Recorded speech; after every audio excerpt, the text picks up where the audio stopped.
Ang hangin sa loob ng opisina ni Elara ay amoy tagumpay. Isang banayad na halimuyak ng bagong giling na kape mula sa pantry, kasama ang matamis na amoy ng mga sample ng bagong produktong kakanin na nakahilera sa kanyang mesa. Mula sa bintanang salamin na sumasakop sa buong pader tanaw niya ang luntiang hardin na nagsisilbing puso ng gusali ng luningning, ang negosyong itinayo niya mula sa abo ng kanyang nakaraan, ang luningning. Ang ningning sa gitna ng dilim iyon ang palagi niyang sinasabi. Sa edad na 34 si Elara Sison Reyes ay hindi na ang babaeng minsang nagmakaawa para sa pagmamahal.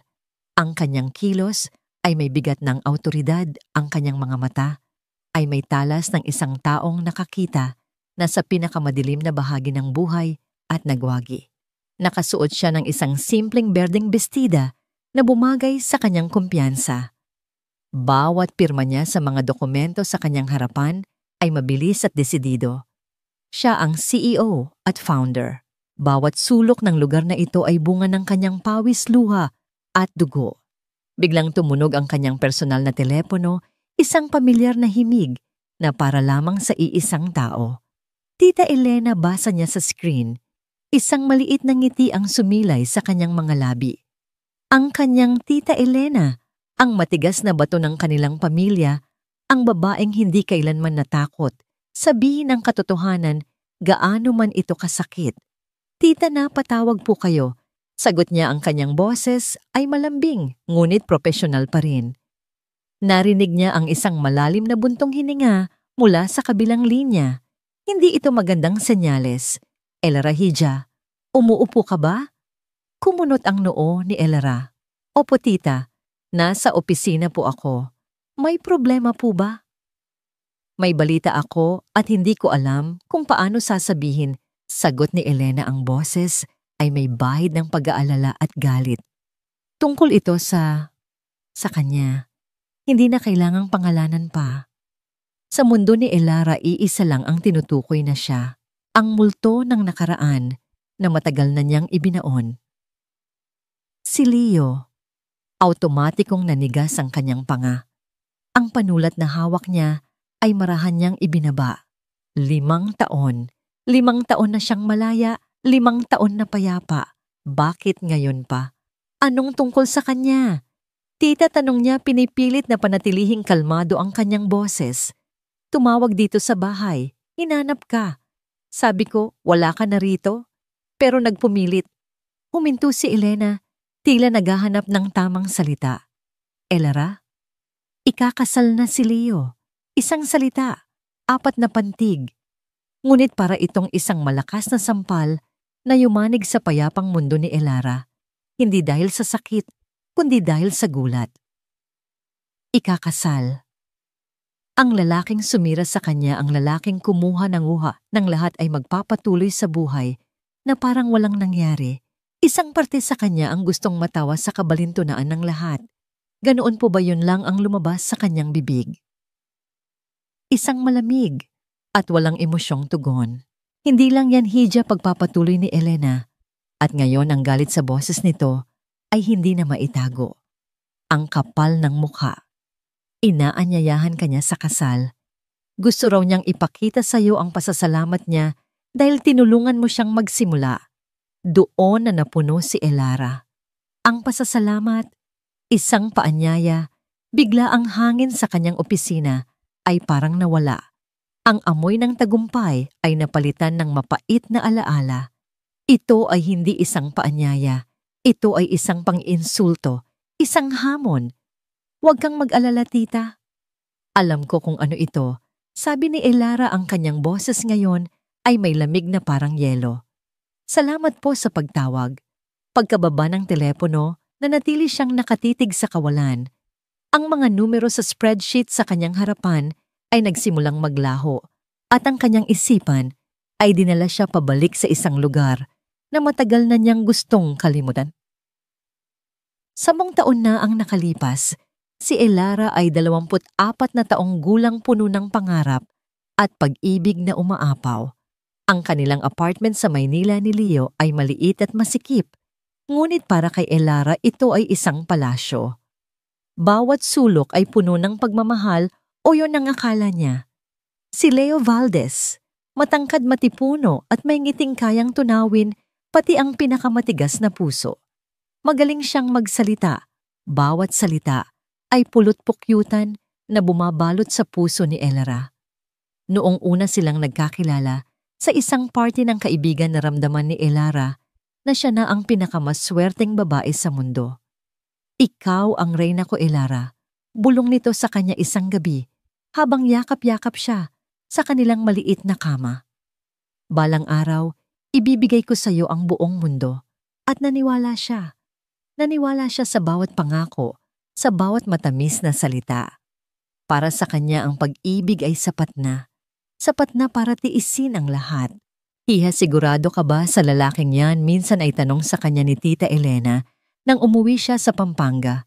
May kakaiba sa mga tingin niya. Parang laging may kinakalkula. Tita naman, mahal niya ako. At mahal ko siya. Mabilis niyang sagot, may halong pagkainis. Huwag niyo naman po siyang husgahan. Umiling lang ang kanyang tiyahin.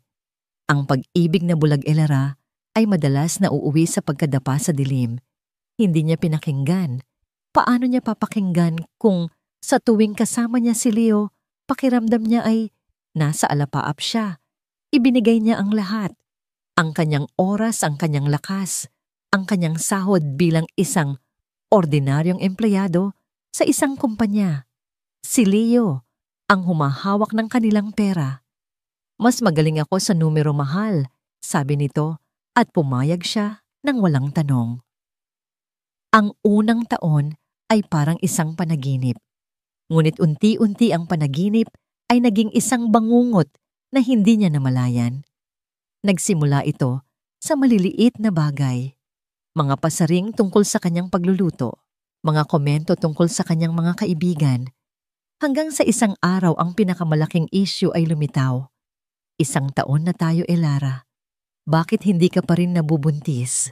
Ang tanong na iyon ay ang naging simula ng kanyang kalbaryo.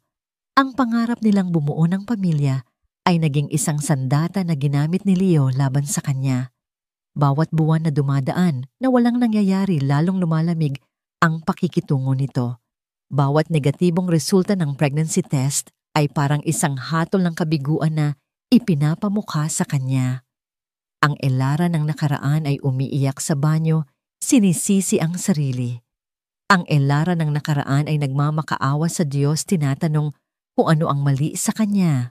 Ang Elara ng nakaraan ay isang anino na lang ng babaeng puno ng pangarap. Ma'am Elara, okay lang po kayo? Ang boses ng kanyang sekretarya, si Jean, ang pumutol sa kanyang pagbabalik tanaw. Napakurap si Elara at biglang bumalik ang lahat, ang amoy ng kape, ang mga dokumento, ang liwanag mula sa bintana. Bumalik siya sa kasalukuyan. Yes, Jean. I'm fine, sagot niya, inaayos ang kanyang sarili. May kailangan ba ako?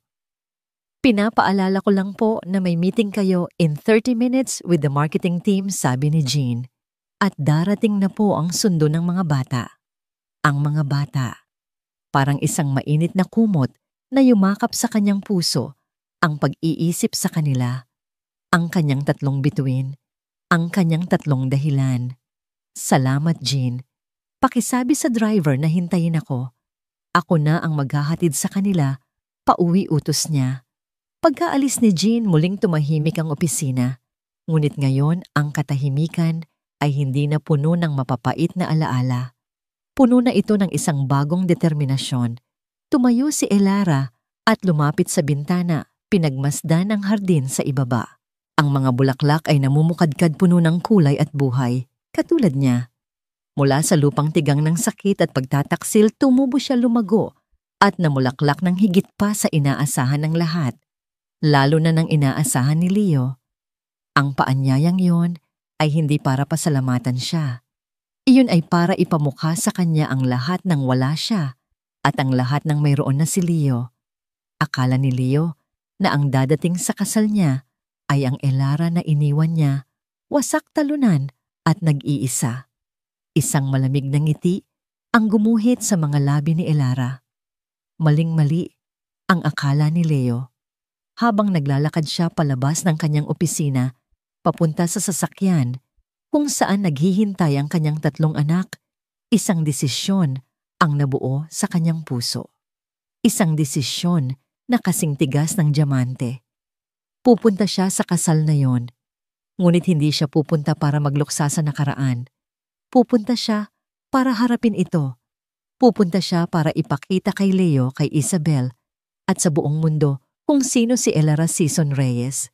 Habang papasok siya sa sasakyan at dinatnan ng 3 maliliit na boses na sumisigaw ng mommy, tiningnan niya ang kanyang mga anak, sina Luna Tala at Aurora, ang kanyang buwan, ang kanyang mga bituin, at ang kanyang bukang liwayway. Ang 3 buhay na patunay na hindi siya kailanman naging depektibo. "Hi my loves," sabi niya, hinalikan ng bawat isa sa kanilang mga noo. Sa mga mata niya hindi na bakas ang sakit, kundi isang nag-aapoy na determinasyon. Akala ni Leo tapos na ang kwento nila. Ang hindi niya alam, ang huling kabanata ay isusulat pa lang. At sa pagkakataong ito si Elara na ang may hawak ng panulat. Ang 6 na taon ng pagsasama nila ni Leo ay hindi nasusukat sa mga anibersaryo o masasayang alaala. Ito ay nasusukat sa dami ng luhang pumatak sa mga unang tuwing gabi, sa bilang ng mga pregnancy test na nagpakita ng iisang malungkot na linya, at sa lalim ng mga sugat na hindi nakikita ng mata. Nagsimula ang lason sa kanilang hapagkainan. "Ano ba to, Elara? Sobrang asim naman ang sinigang mo," bulyaw ni Leo isang gabi. "Halos isuka ang sabaw, nakatitikim pa lang. Pati ba naman pagluluto, hindi mo maperpekto? Paano ka pa magkakaanak niyan?" Napatungo na lang si Elara, kinagat ang kanyang labi para pigilan ang panginginig. Dati, ang pagluluto niya ang paborito ni Leo. Ngayon, lahat ng gawin niya ay may kapintasan. Bawat kilos niya ay sinasala sa lente ng kanyang pinakamalaking pagkukulang, ang hindi niya pagbubuntis. Ang mga tanong ng mga kamag-anak sa tuwing may pagtitipon ay parang mga sundang na tumutusok sa kanyang puso. "O kayo kailan namin makikita ang junior ninyo?" sabi ng isang tita ni Leo, sabay tapik sa tiyan ni Elara.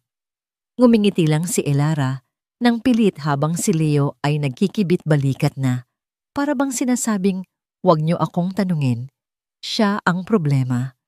Gabi-gabi sa malamig na sahig ng kanilang banyo, isinasagawa ni Elara ang isang ritual ng pag-asa at kabiguan. Tinititigan niya ang maliit na piraso ng plastik. Nagdarasal na may lumitaw na pangalawang linya. Ngunit laging isa lang ang lumalabas, isang malupit na paalala ng kanyang kahungkagan. At sa tuwing lalabas siya ng banyo na may bagsak na balikat, sasalubungin siya ng malamig na tingin ni Leo. "Ano na naman?" Wala pa rin sabi nito. Ang boses ay puno ng pagkadismaya. "Ano bang mali sa'yo, Elara? Ano bang mali sa katawan mo?" "Hindi ko alam." Leo, sagot niya, ang boses ay basag. "Sinusubukan ko naman." Hindi sapat ang subok lang, sigaw nito. At sa unang pagkakataon, nakita ni Elara ang isang uri ng galit sa mga mata ni Leo na nagpatindig ng kanyang balahibo. "Lalaki ako, Elara. Walang problema sa akin. Kaya kung may depekto man dito, siguradong hindi ako." Ang mga salitang, "Ano bang mali sa'yo?" ay naging parang isang sirang plaka sa kanilang tahanan. Ano bang mali sa'yo kapag hindi niya nahanap ang kanyang paboritong medyas?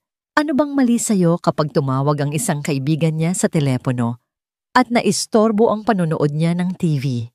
Ano bang mali sa'yo kapag iminungkahi niyang sabay silang magpatingin sa doktor? "Hindi ako magpapacheck up," mariing sabi ni Leo nang minsang buksan niya ang usapan. "Sinabi ko na sa'yo walang problema sa akin. Kung gusto mong malaman kung ano ang sira, ikaw ang magpatingin." At iyon nga ang ginawa niya. Nag-iisa. Lingid sa kaalaman ni Leo, nagsimula siyang magpabalik-balik sa isang maliit na klinika sa Quezon City. Bawat pagpunta roon ay isang paglalakbay na puno ng kahihiyan at takot. Habang nakaupo siya sa waiting area, napapaligiran ng mga buntis na masayang hinihimas ang kanilang mga tiyan, pakiramdam niya ay isa siyang dayuhan. Isang babaeng may kulang. Ang mga pagsusuri ay masakit at nakakapanghina. Dinukot ang kanyang dugo, pinasok ng malamig na mga instrumento at isinailalim sa mga makinang umuugong na tila humuhusga sa kanya. Pagkatapos ng bawat sesyon, umiiyak siya sa loob ng taxi. Pauwi pinipiga ang resulta sa kanyang kamay at nagdarasal na sana ay may mahanap silang lunas. Sa gitna ng lahat ng ito, ang pananakit ni Leo ay hindi na lang nanatili sa salita. Nagsimula na itong dumaan sa kanyang mga kamay. Isang beses, habang nagtatalo sila, hinawakan ni Leo ang kanyang braso ng napakahigpit. Makinig ka, kapag kinakausap kita, sigaw nito. Naramdaman ni Elara ang pagbaon ng kanyang mga daliri sa lamanin niya. Kinabukasan meron siyang 5 bilog na pasa. Nang makita ito ni Leo, tumawa lang ito. Para ka namang bata. Konting hawak lang nagkakaganyan ka na. Ngunit alam ni Elara ang totoo. Iyon ay hindi isang simpleng hawak. Iyon ay isang babala. Ang pinakamatindi ay nang minsang masagot niya ito. Pabalik pagod na sa walang katapusang paninisi. Baka naman kasi hindi lang ako ang dapat magpatingin, Leo. Ang sumunod na nangyari ay mabilis. Isang tulak. Isang malakas na tulak na nagpatama sa kanyang likod sa pader. Napasigaw si Elara sa sakit at gulat. Nakita niya ang pagbabago sa mukha ni Leo. Mula sa galit naging panandali ang pagkagulat at pagkatapos ay bumalik sa malamig na pagwawalang bahala. Huwag mo akong sasagutin, nang ganyan sabi nito. Bago siya tinalikuran at pumasok sa kanilang kwarto, iniwan siyang nanginginig at umiiyak sa pasilyo. Pagkatapos ng 3 buwan ng walang katapusang pagsusuri, bumalik si Elara sa kanyang doktora, si Dr. Sandoval, para sa huling resulta. Inaasahan na niya ang pinakamasama. Handa na siyang marinig ang hatol. Ngumiti si Dr. Sandoval, isang mabait na babae na nasa mga 50 anyos. Inabot nito sa kanya ang isang folder.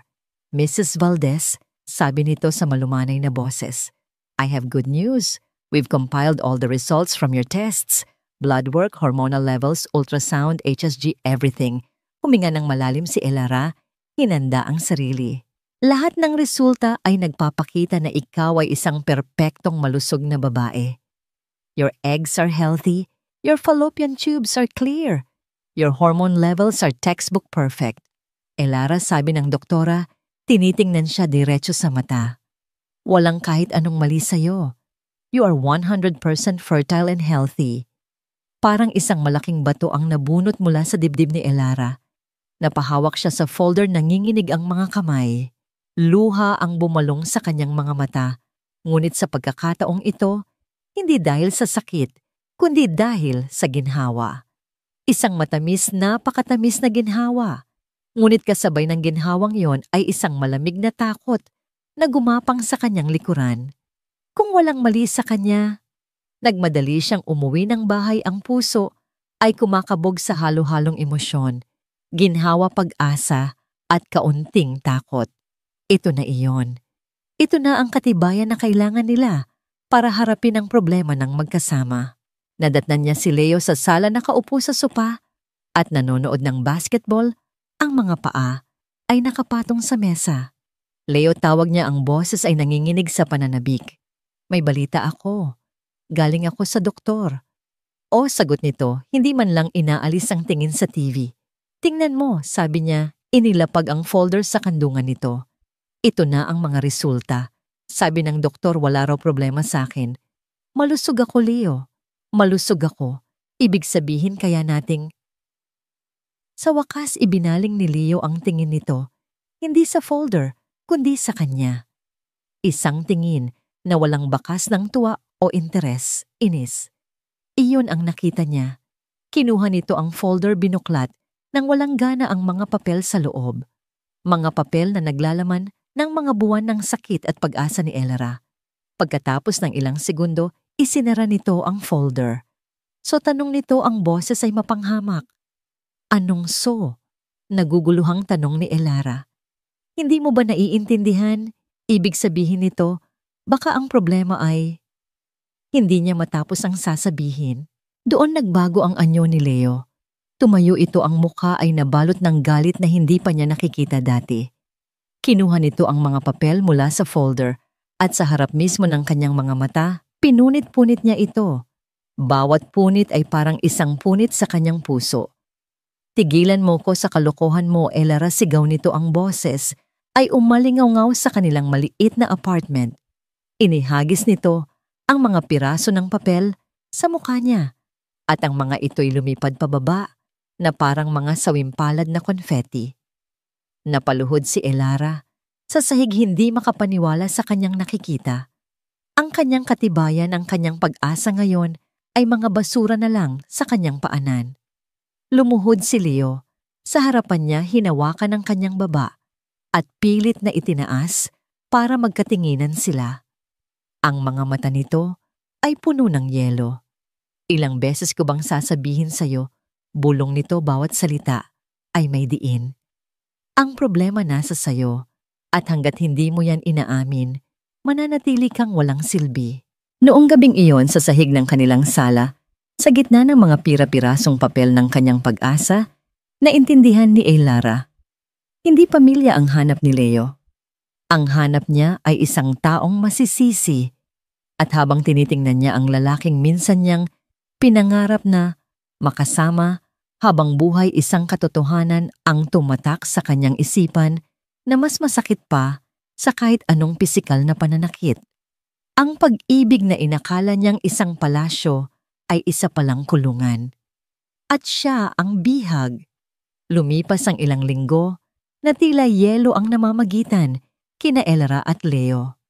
Ang kanilang apartment ay naging isang malamig na kaharian ng katahimikan kung saan ang bawat isa ay gumagalaw na parang multo, umiiwas sa tingin ng isa't isa.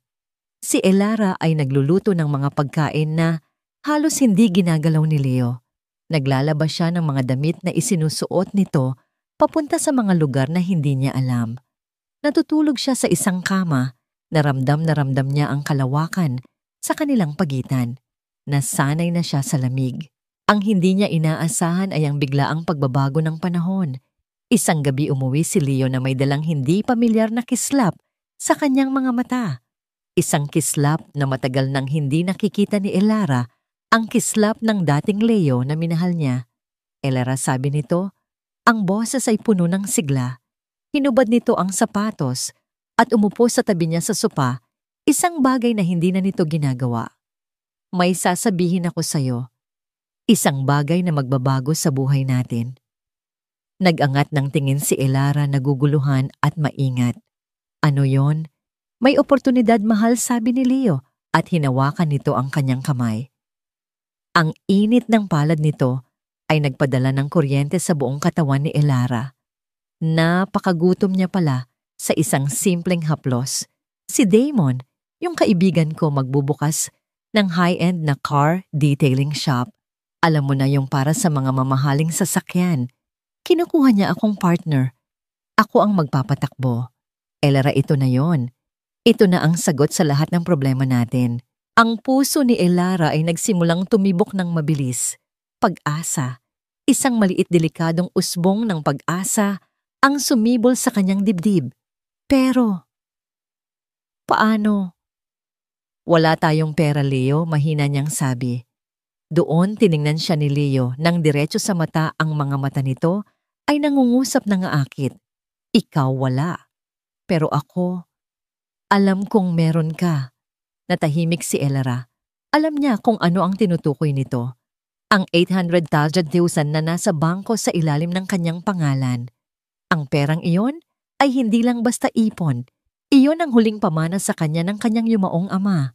Ang kanyang safety net, ang sabi nito, bago pumanaw. Para sa'yo, anak, kung sakaling kailanganin mo. Leo, pera yun ni Itay.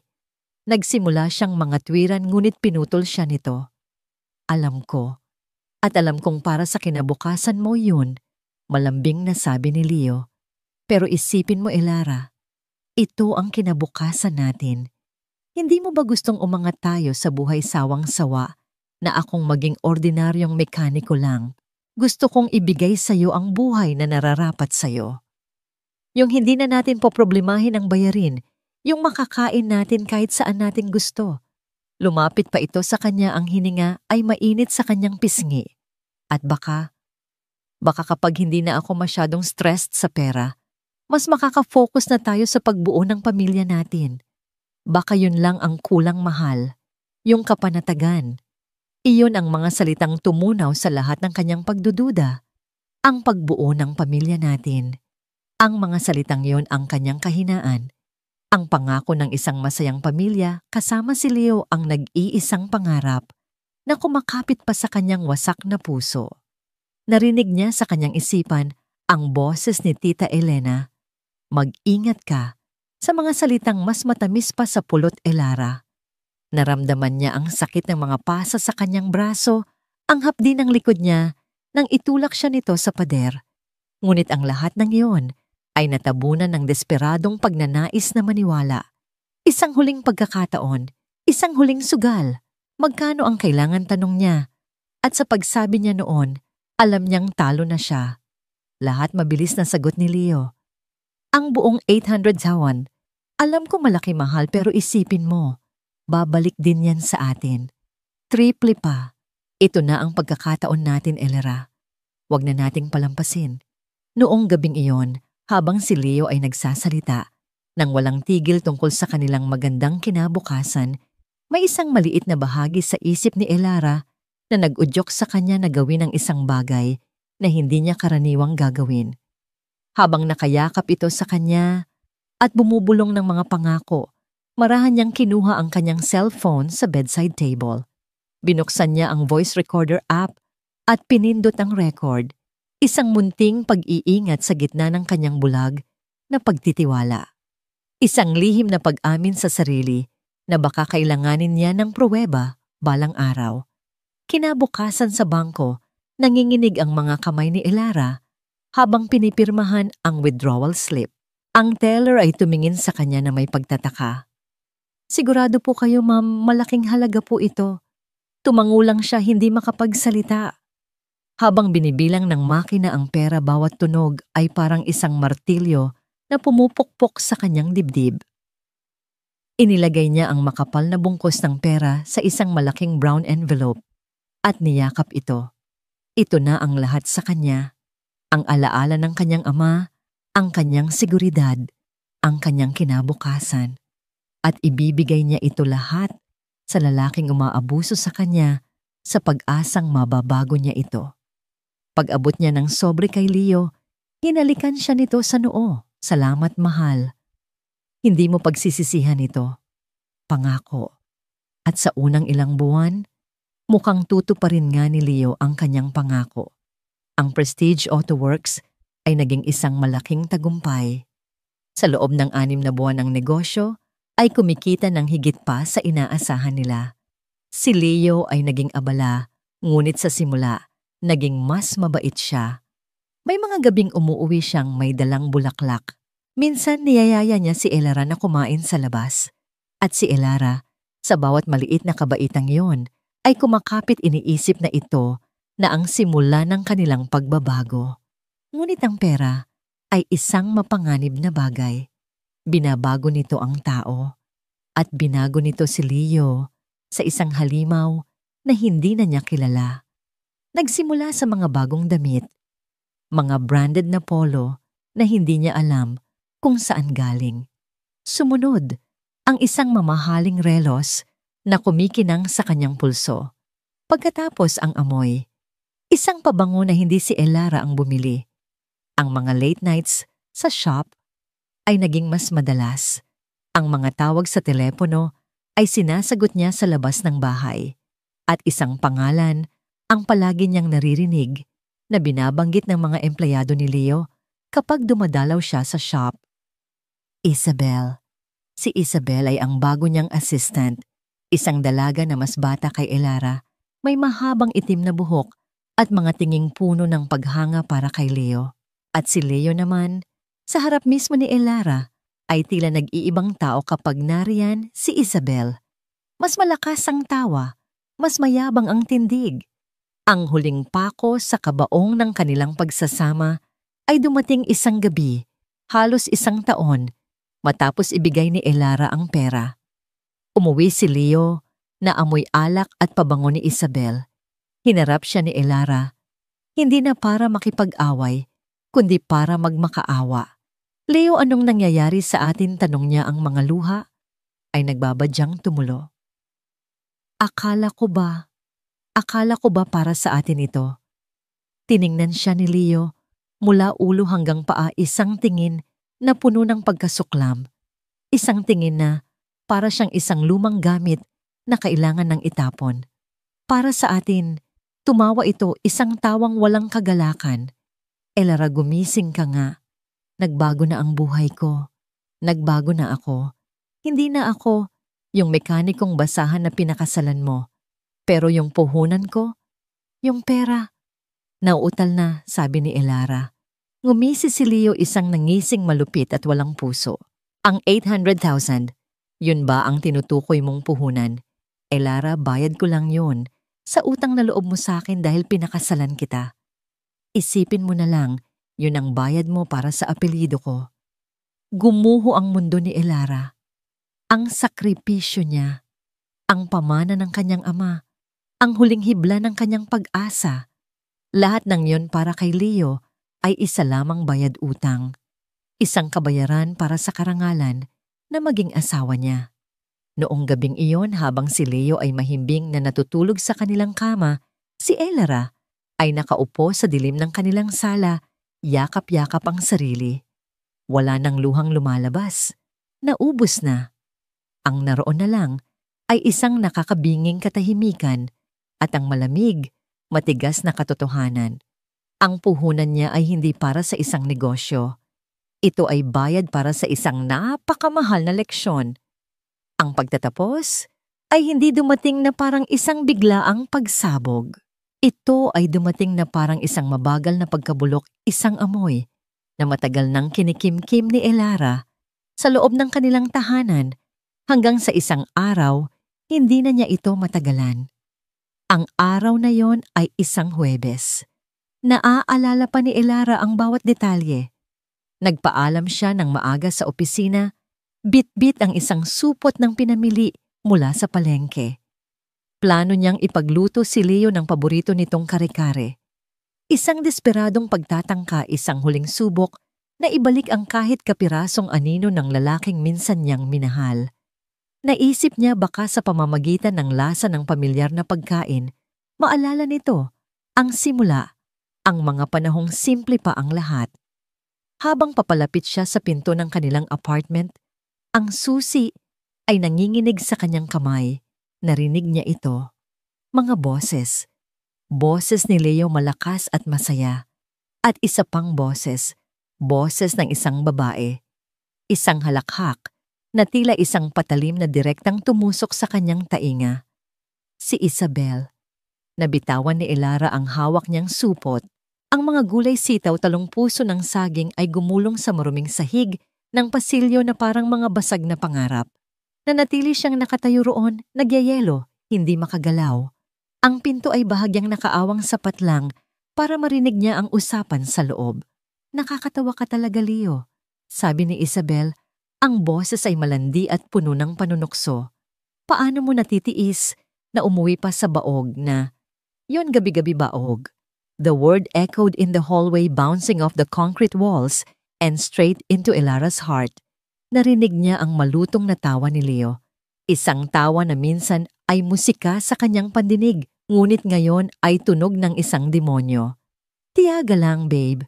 Konting tiyaga na lang. Malapit ko nang tapusin ang kalbaryo ko. Pag nakuha ko na lahat ng gusto ko, sisipain ko na, yon palabas ng buhay ko. Bakit hindi pa ngayon, tanong ni Isabel. May pera ka na. Sikat na ang shop mo. Ano pang kailangan mo sa kanya? Simple lang sagot ni Leo. At sa tono nito, alam ni Elara na nakangisi ito. Ang drama niya. Ang pagiging biktima niya.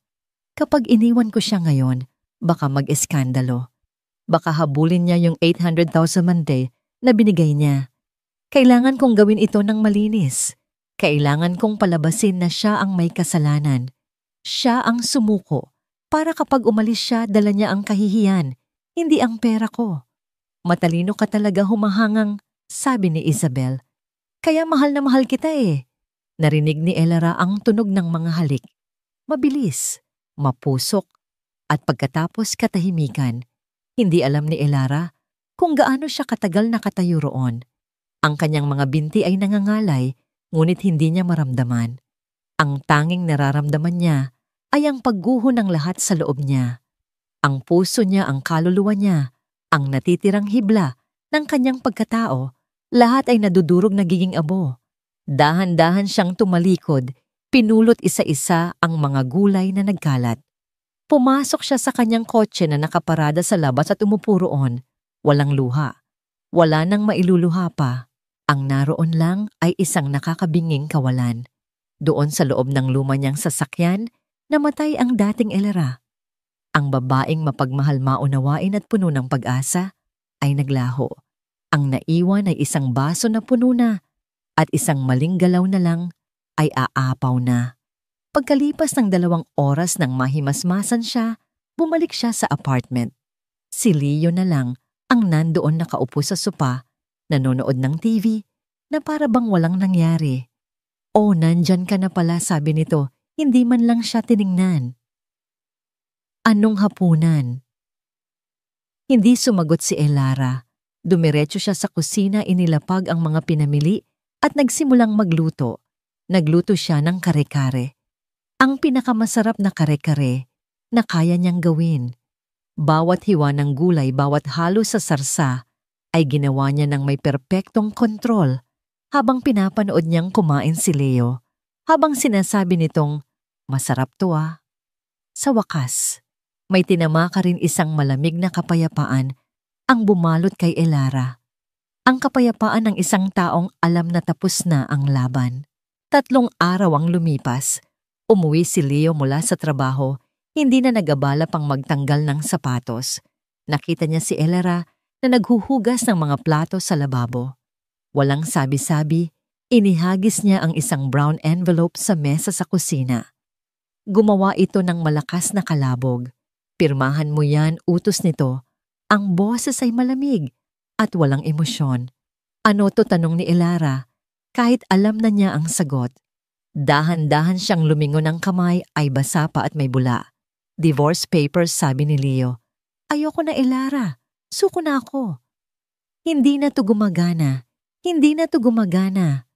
Ang 6 na taon ng kanyang buhay, ng kanyang sakripisyo ay tinapos sa isang pangungusap na parang nagsasabing, sira na ang isang appliances. Ano ang hindi gumagana? "Leo," tanong niya, ang boses ay kalmado, isang bagay na ikinagulat maging ng sarili niya. Nagkibit balikat si Leo. "Lahat. Walang anak, walang kwentuhan. Para tayong 2 estranghero. At sa totoo lang, hindi na kita mahal." Ang huling mga salita ay dapat masakit. Ngunit para kay Elara wala na itong epekto. Manhid na siya. Paano ang negosyo? "Ang pera na binigay ko sa'yo, iyon na lang ang nais sa tinig niya." Huminto si Leo sa may pinto. Sa isang saglit nakita ni Elara ang isang bahid ng guilt sa mukha nito. Ngunit nawala rin ito agad, na parang isang bula. "Regalo yun, Elara," sabi nito. Ang mga labi ay kumukuyom sa isang ngisi. "At hindi binabawi ang regalo. Bobo ka ba sa batas? Walang nakasulat, walang kontrata.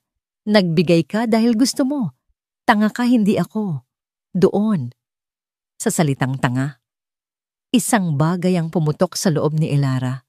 Ang baso ay umapaw na. Isang malakas na sampal ang dumapo sa pisngi ni Leo.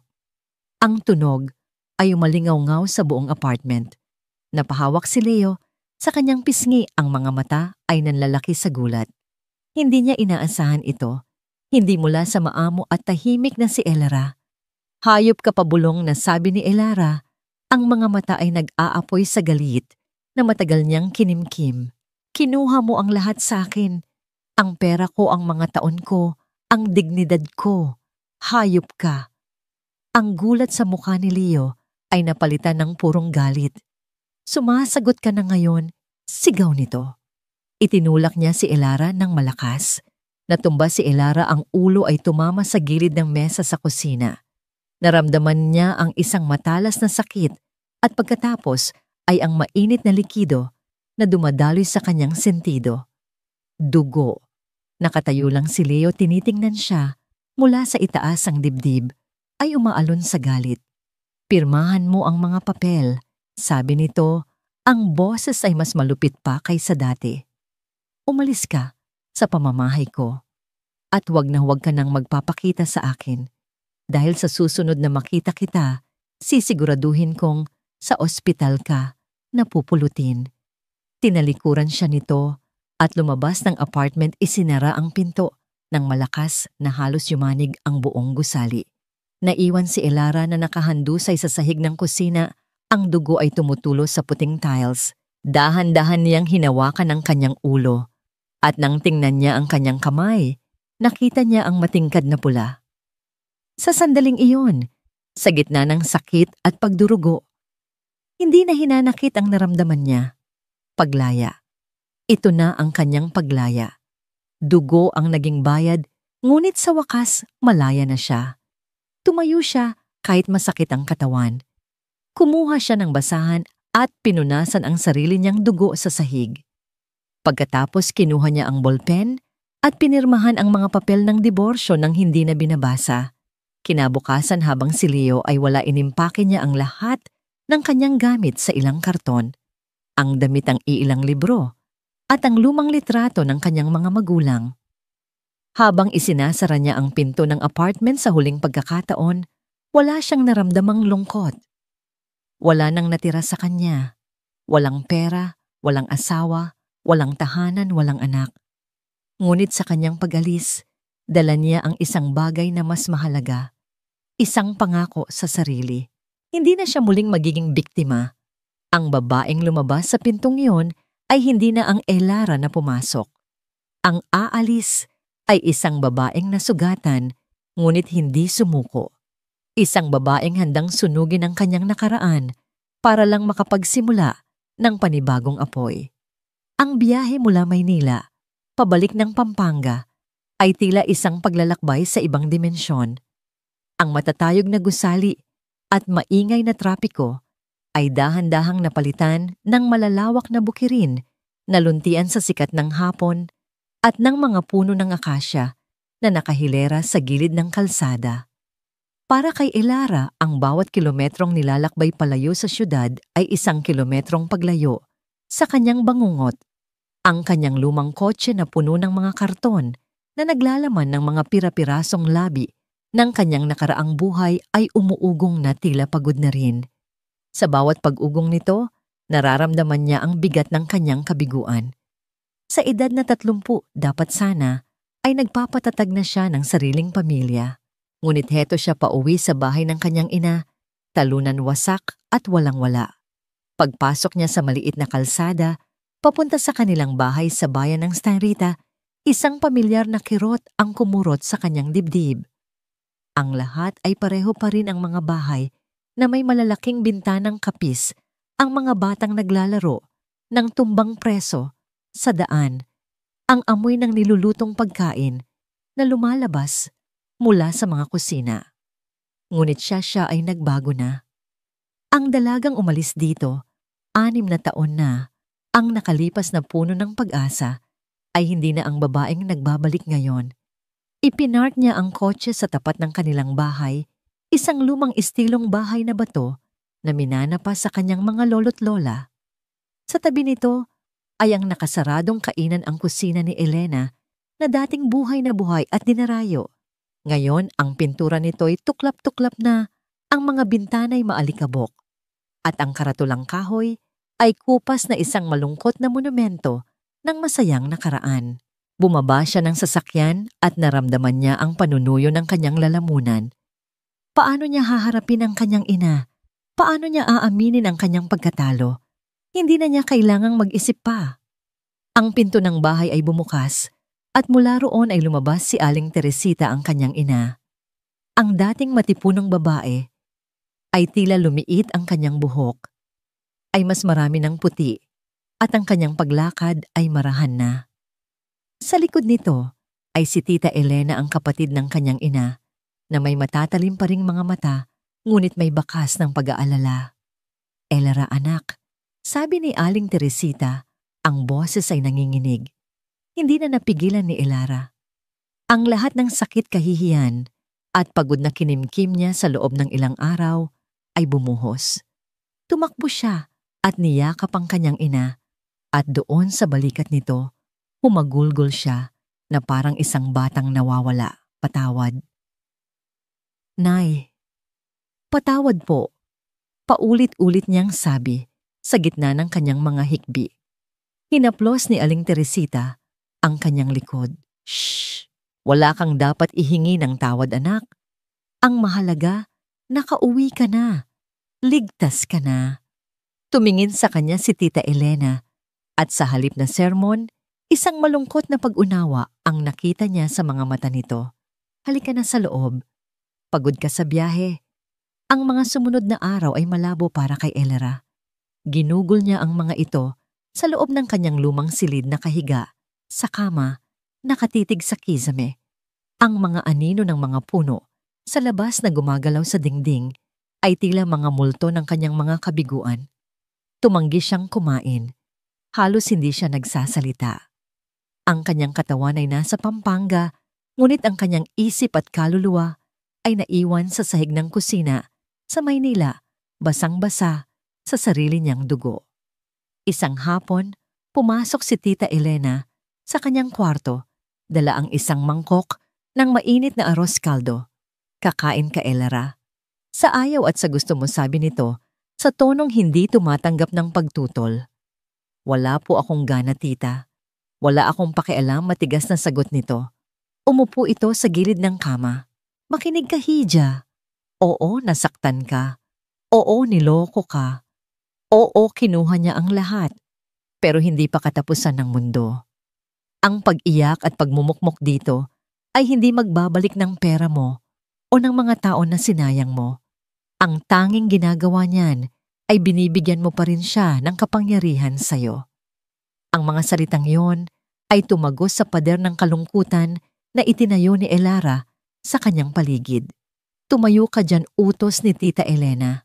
"Maligo ka at pagkatapos samahan mo ako sa labas." Nag-aalangan man sumunod si Elara.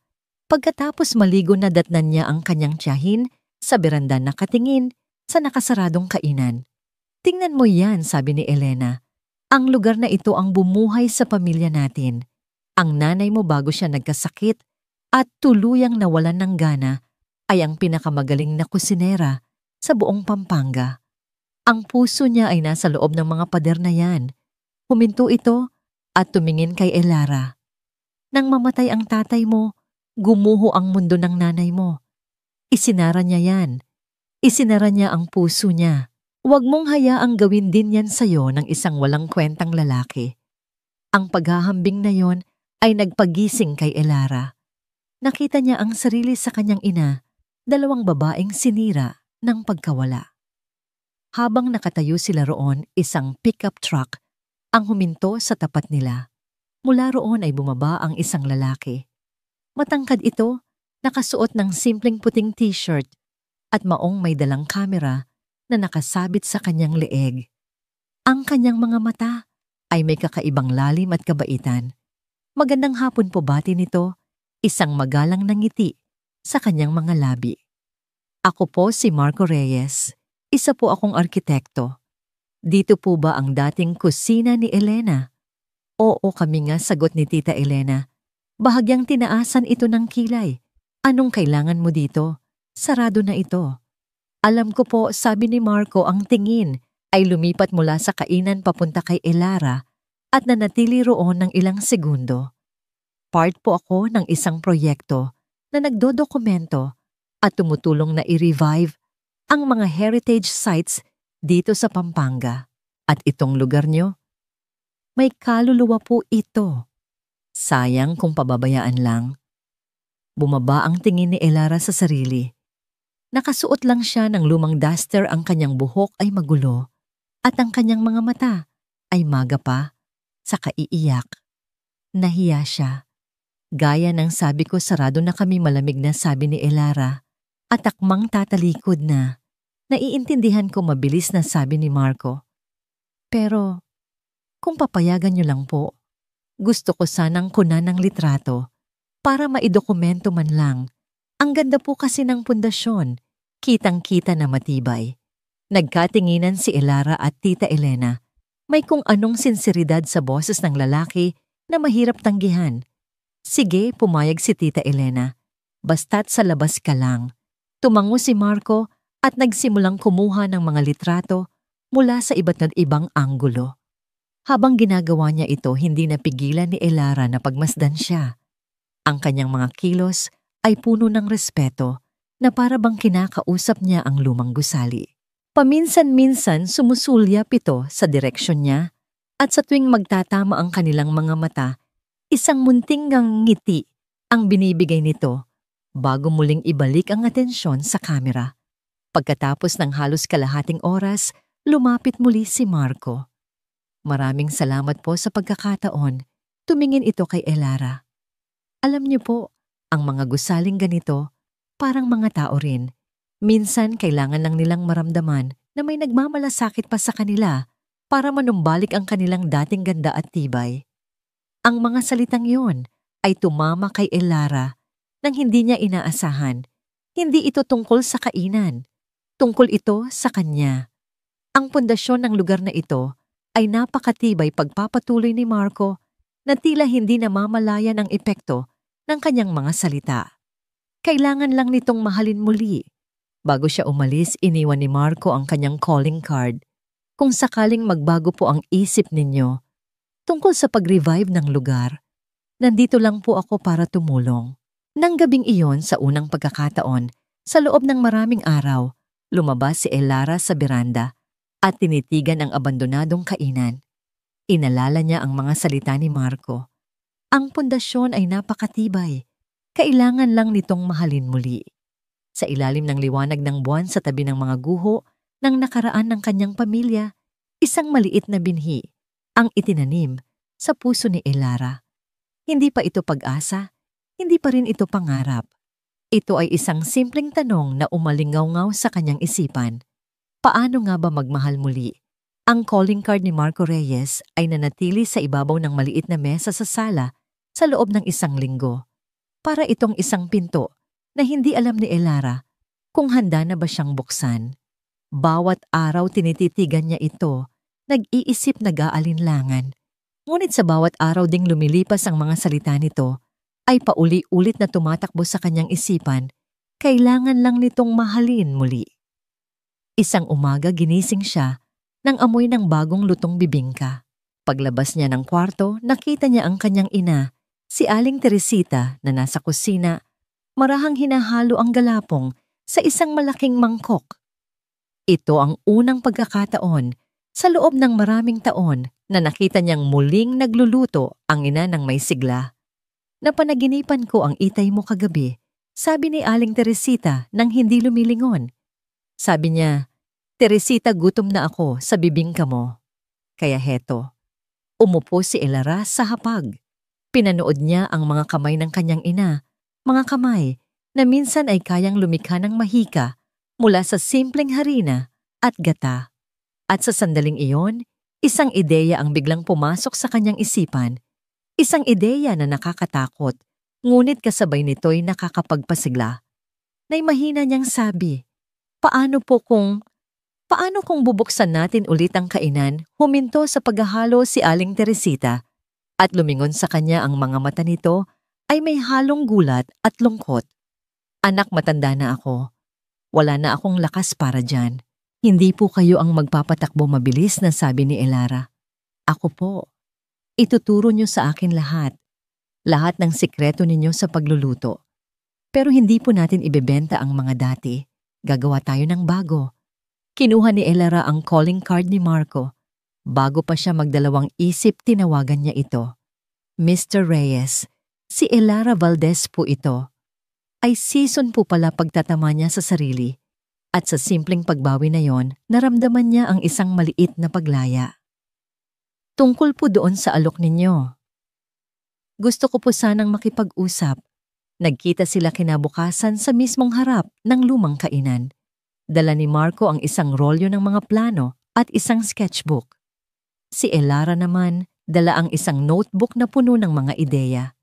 Hindi ko ito bubuksan bilang isang karinderya, paliwanag ni Elara habang binubuksan niya ang mga pinto ng kainan sa unang pagkakataon sa loob ng ilang taon.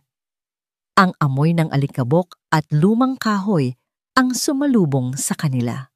Gusto kong gumawa ng isang lugar kung saan ang mga tradisyonal na kakanin ng Pampanga ay bibigyan ng bagong buhay. Modernong itsura, pero yung lasa-lasang lola pa rin. Mga maliliit na biko na nasa magagandang kahon, mga puto bumbong na may iba't ibang toppings, mga sapin-sapin na parang cake. Isang bagay na pwedeng ipangregalo, ipasalubong o kainin habang nagkakape. Habang nagsasalita si Elara, nakikinig lang si Marco tumatango at paminsan-minsay nagdodrawing sa kanyang sketchbook. Hindi siya tumitingin kay Elara na parang isang babaeng wasak.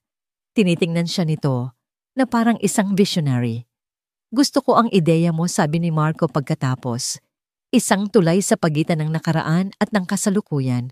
Ipinakita nito ang kanyang sketch. Sa papel ang luma at pagod na kainan ay nagbagong anyo. Malalaking bintanang salamin, mga mesang gawa sa natural na kahoy, mga nakasabit na ilaw na may disenyong parang mga bituin. Simple moderno, pero mainit sa pakiramdam. Gagamitin natin ang mga lumang kahoy mula sa sahig para gawing pader, para manatili ang kasaysayan ng lugar. Sa mga sumunod na buwan ang lumang kainan ay naging pugad ng kanilang mga pangarap. Si Elara sa tulong ng ina at ni Tita Elena ay ginawang laboratorio ang kanilang kusina.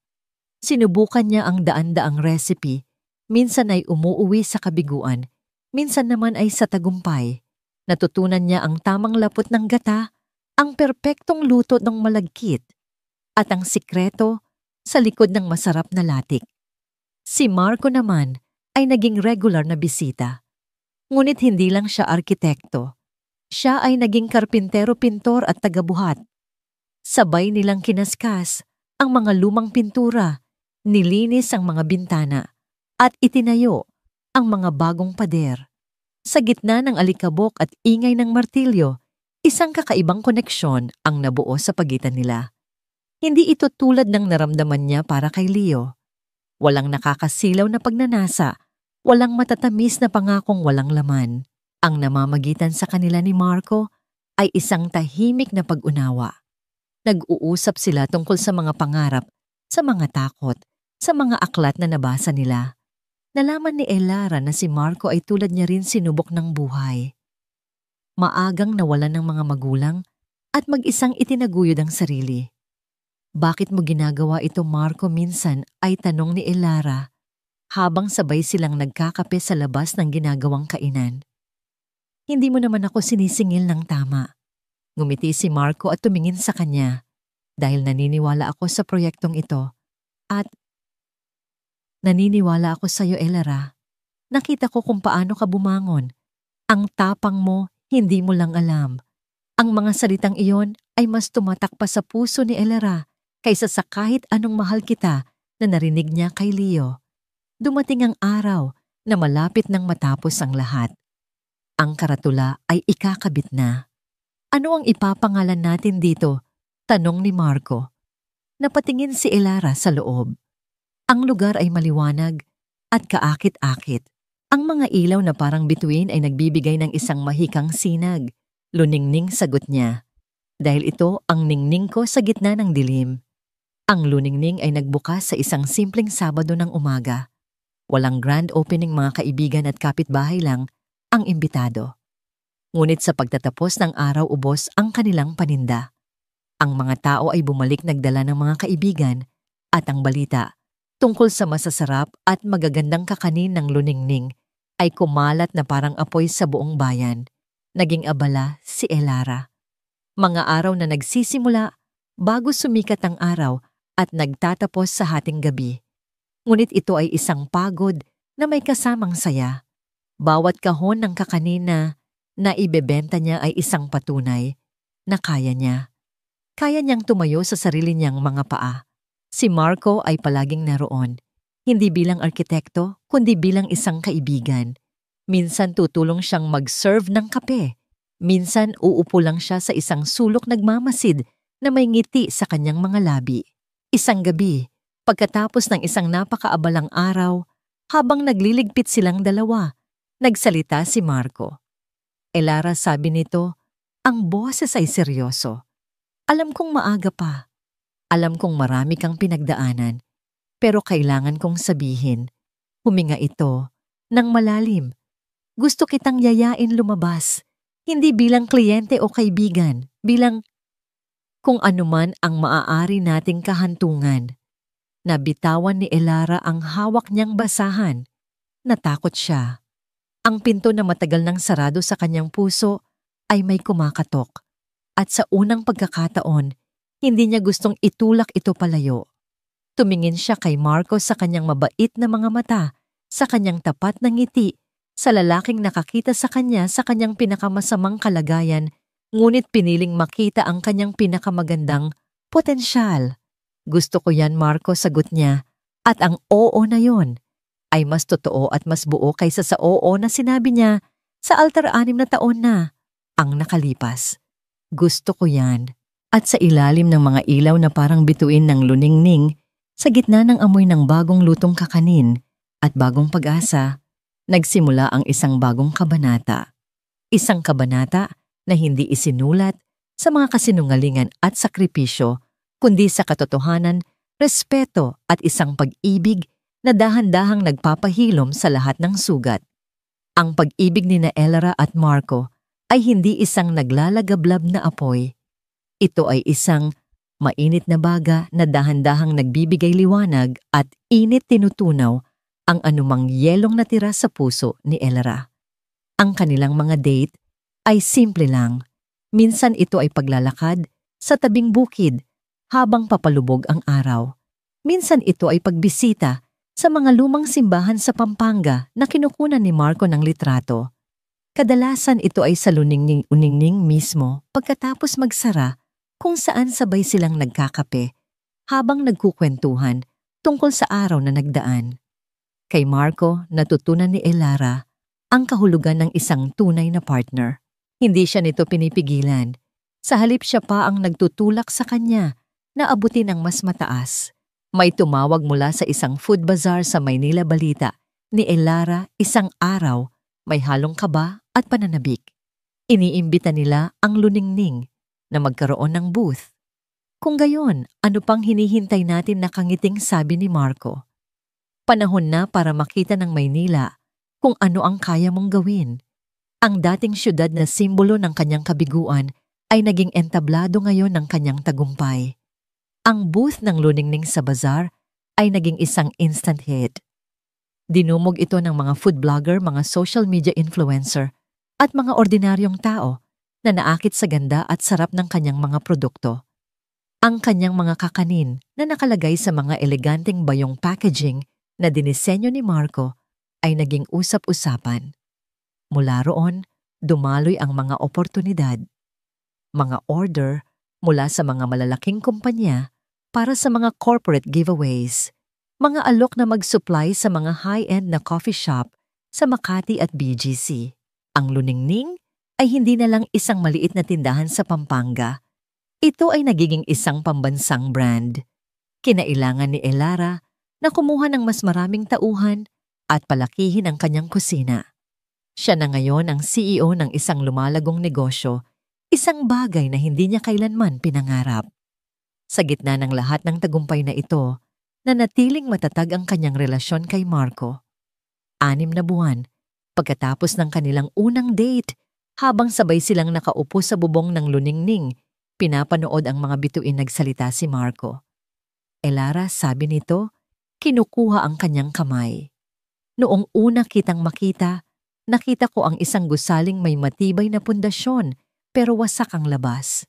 Ngayon ang nakikita ko ay isang matayog na istruktura na nagbibigay liwanag sa lahat sa paligid niya. Huminga ito ng malalim. Gusto kong maging bahagi ng istrukturang yan. Gusto kong maging haligi mo ang bubong mo, ang tahanan mo. Pakasalan mo ako, Elara. Walang mamahaling singsing, walang grand gestures. Tanging 2 tao lang sa ilalim ng mga bituin na may hawak na katapatan at pag-ibig.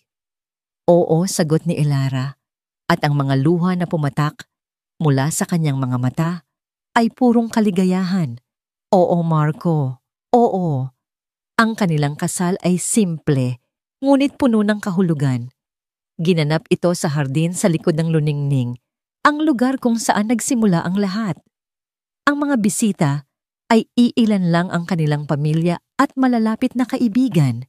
Nakasuot si Elara ng isang simpleng puting bestida at ang kanyang buke ay gawa sa mga bulaklak ng sampagita at ilang-ilang.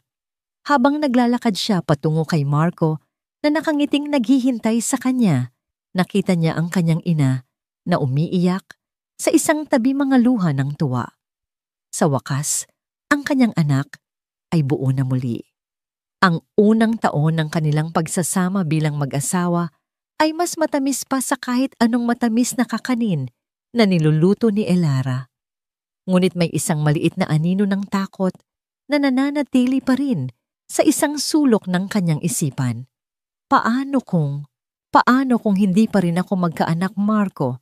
Minsan ay tanong niya habang nakahiga sila sa kama. Niyakap siya ni Marco ng mahigpit. Kung gayon tayong dalawa ay sapat na.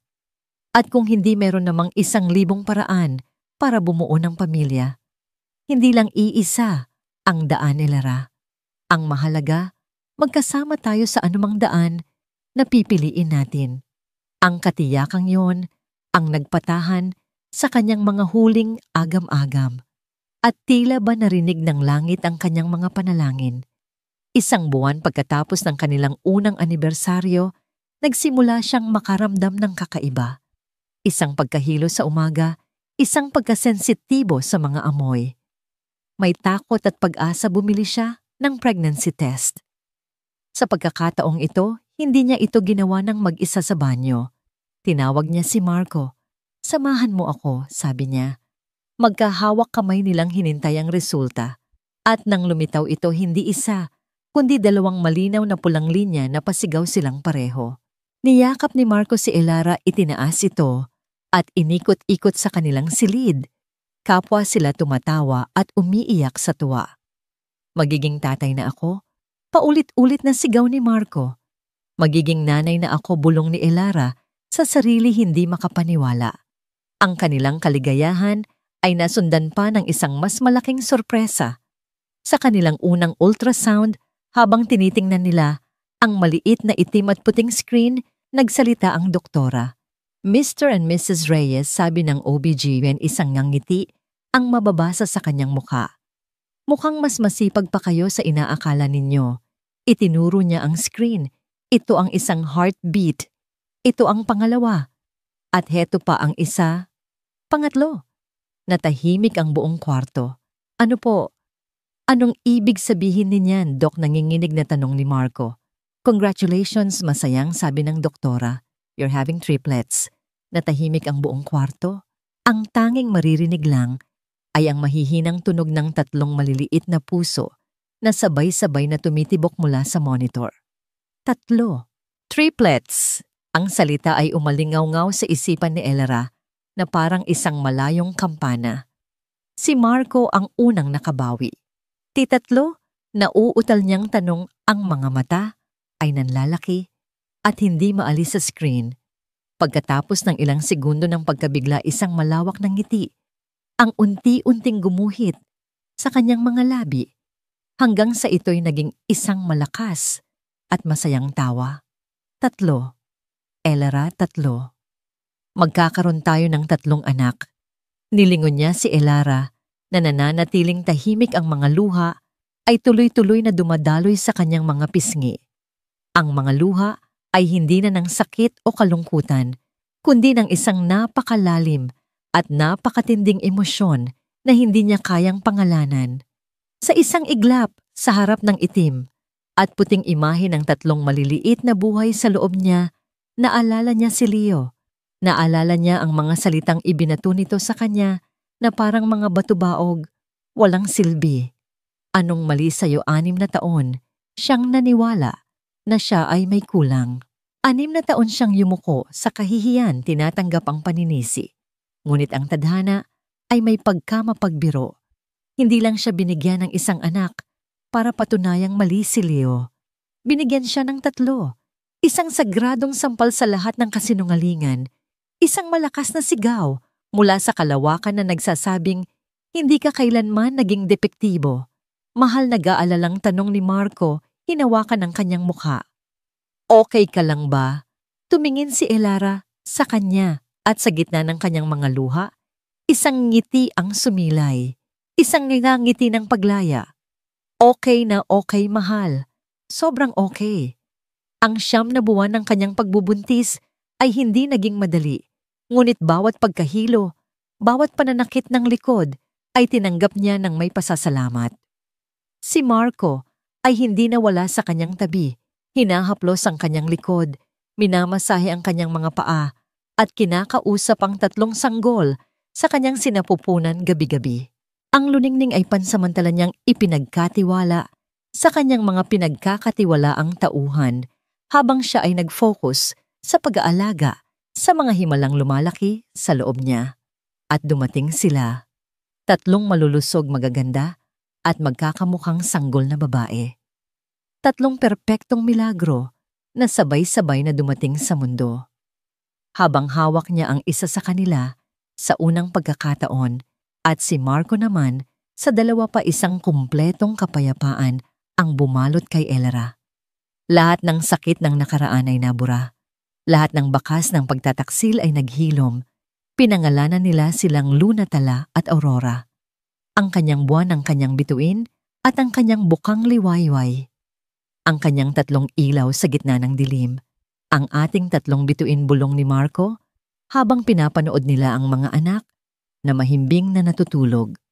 Ang ating 3 bituin sang-ayon ni Elara. Ang alaalang yon matamis at matingkad ang nagpabalik kay Elara sa kasalukuyan. Nakatayo pa rin siya sa kanyang opisina. Ang telepono ay nakababa na, ngunit ang mga salita ni Tita Elena ay malinaw pa rin sa kanyang pandinig. Ikakasal na si Leo. Inaanyayahan kanya. Isang malalim na hininga ang kanyang pinakawalan. Ang galit na naramdaman niya kanina ay napalitan ng isang kakaibang kalmado. Isang katiyakan. Lumabas siya ng opisina at dumiretso sa playroom sa tabi nito, isang lugar na ipinagawa niya para sa kanyang mga anak. Naroon sila ang kanyang 3 bituin, 2 taong gulang na ngayon masayang naglalaro ng mga building blocks sa sahig. Si Luna na may mga matang seryoso tulad ni Marco. Si Tala na palaging nakangiti. At si Aurora ang pinakamalikot sa 3. Lumuhod si Elara sa kanilang harapan. Ang 3 pares ng mga matang magkakamuka ay lumingon sa kanya at sabay-sabay silang tumakbo para yakapin siya. Mami, niyakap niya sila nang mahigpit nilanghap ang kanilang matamis na amoy. Ito ang kanyang buhay ngayon. Ito ang kanyang tagumpay. Ito ang katotohanang hindi kayang burahin ng kahit sinong Leo Valdez. Tumayo siya buhat-buhat si Aurora habang hawak naman sa kamay sina Luna at Tala.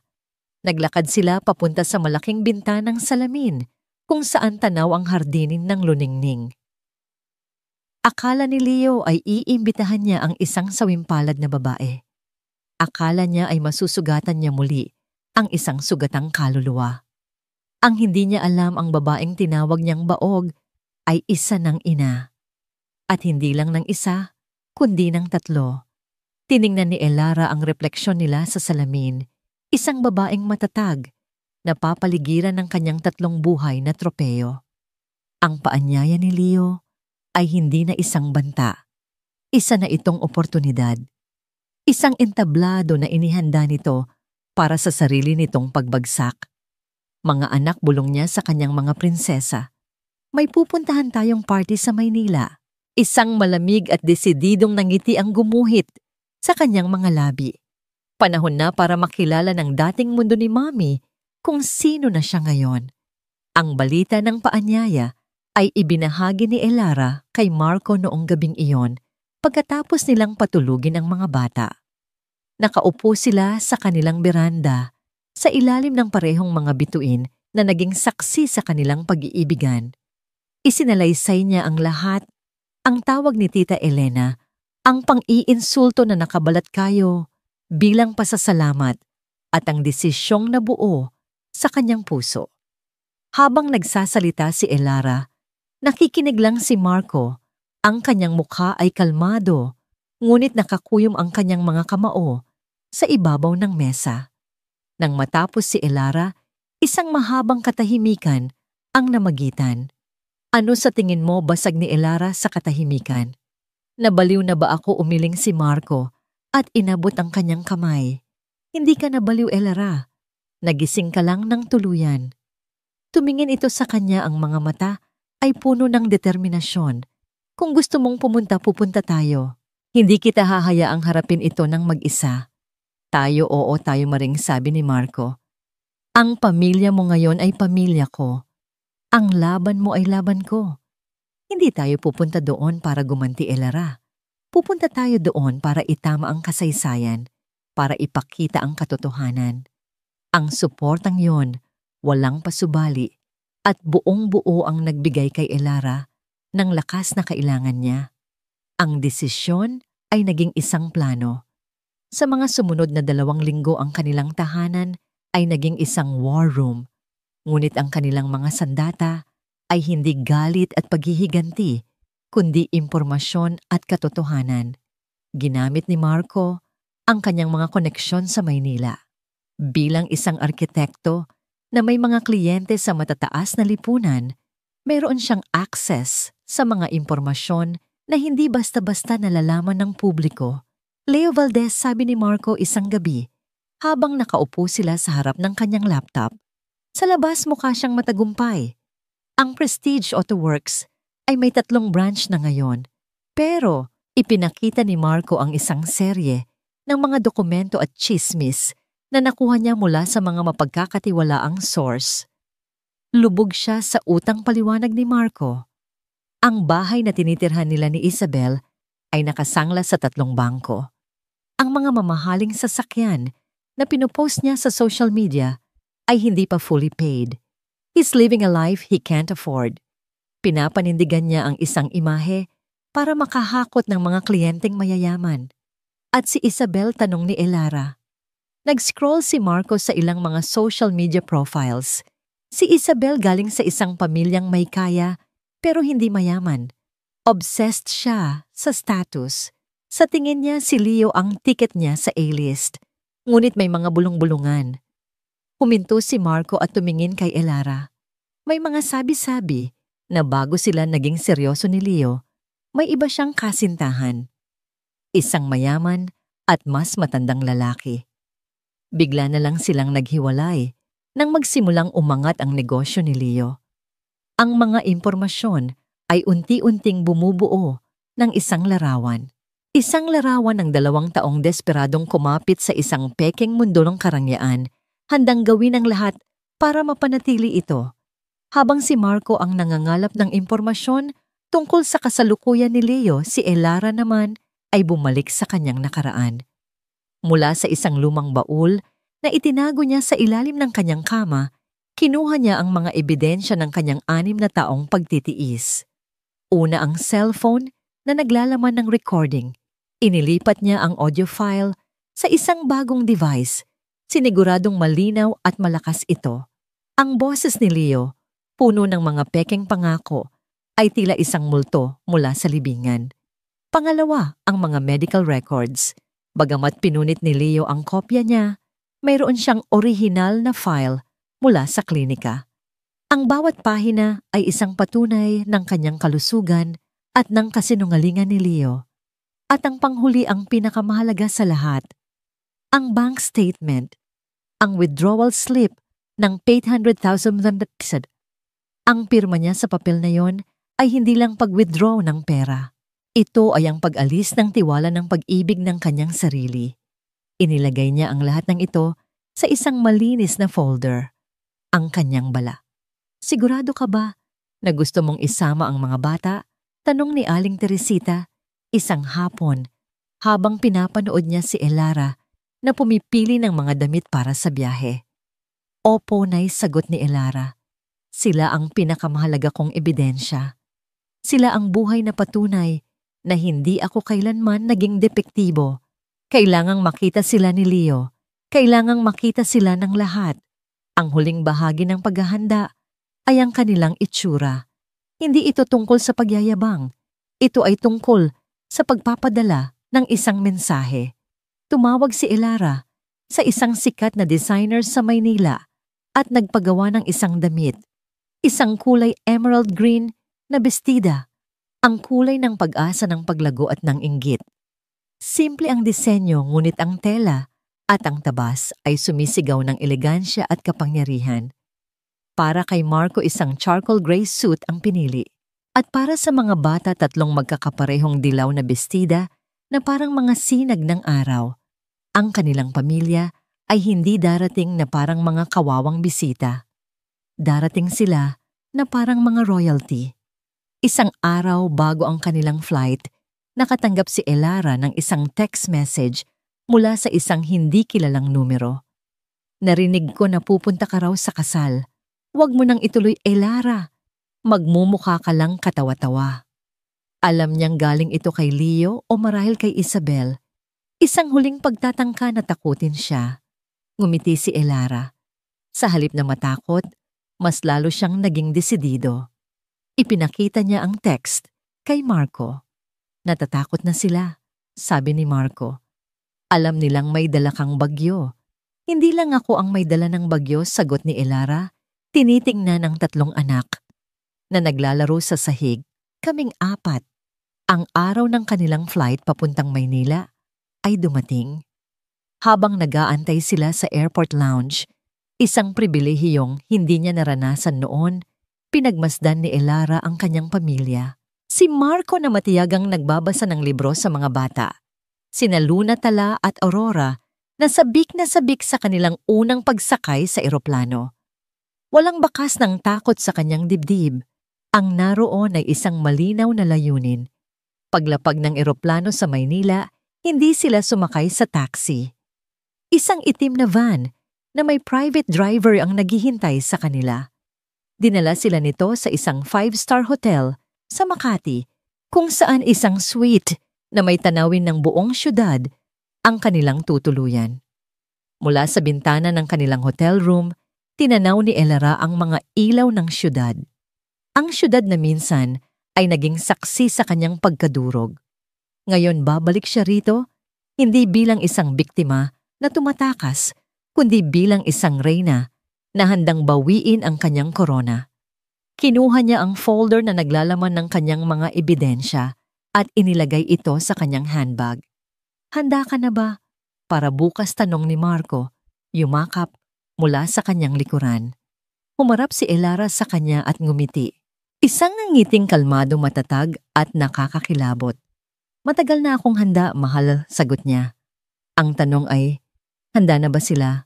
Para sa akin, ang araw ng kasal ay isang perpektong hapon sa Maynila. Ang araw ay maliwanag, ngunit hindi nakakapasong. At isang banayad na hangin ang umiihip mula sa Manila Bay. Sa loob ng kanilang hotel suite, ang kapaligiran ay kalmado, ngunit may kuryenteng gumagapang sa hangin. Natapos ng ayusan si Elara ng isang professional makeup artist na kinuha ni Marco. Habang tinitingnan niya ang kanyang sarili sa salamin, halos hindi niya makilala ang babaeng nakikita niya.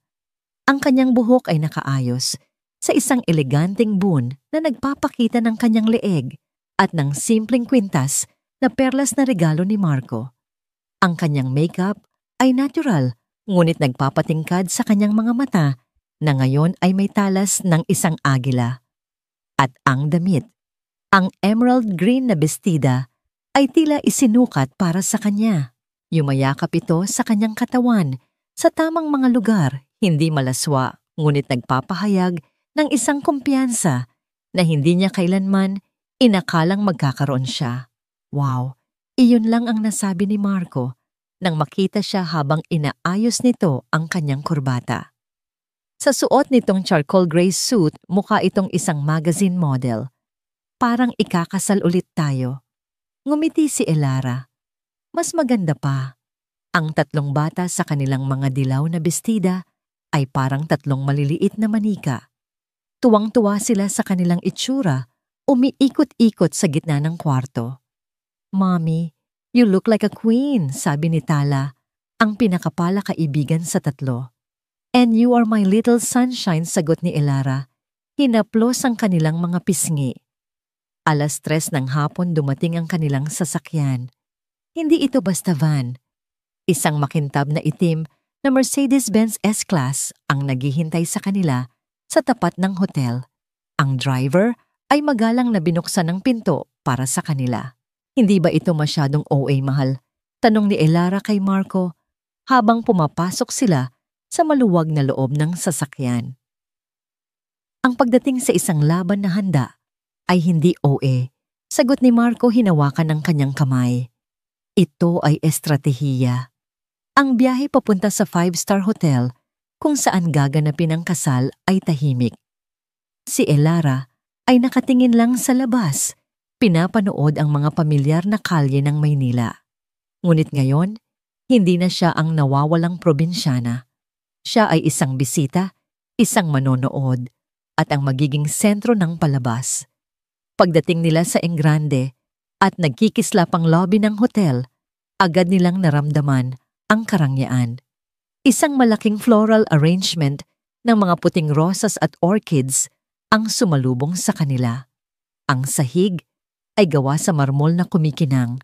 Ang mga bisita na pawang nakasuot ng mga mamahaling damit at alahas ay nag-uusap sa mga grupo. Ang hangin ay amoy pera at pabango. Nang bumaba sila mula sa Mercedes, ang doorman ay napatingin sa kanila ng may paghanga. Isang magandang pamilya, isang makisig na lalaki, isang napakagandang babae sa isang kapansin-pansing kulay at 3 adorableng batang babae na magkakamukha. Walang sino man ang mag-aakala na ang pamilyang ito ay may dalang isang bomba na malapit ng sumabog. "Morrison Valdez Nuptials Ballroom," abasa ni Marco sa isang sign. Kinakabahan ako, bulong ni Elara. Hinigpitan ni Marco ang hawak sa kanyang braso.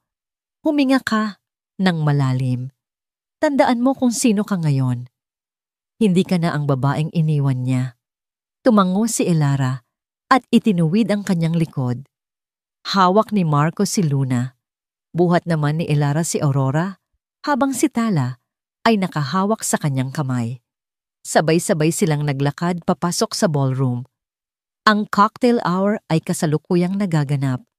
Ang lugar ay puno ng tawanan at tunog ng mga baso ng champagne. Ang lahat ay abala sa pakikipag-usap. Sa una, walang nakapansin sa kanila.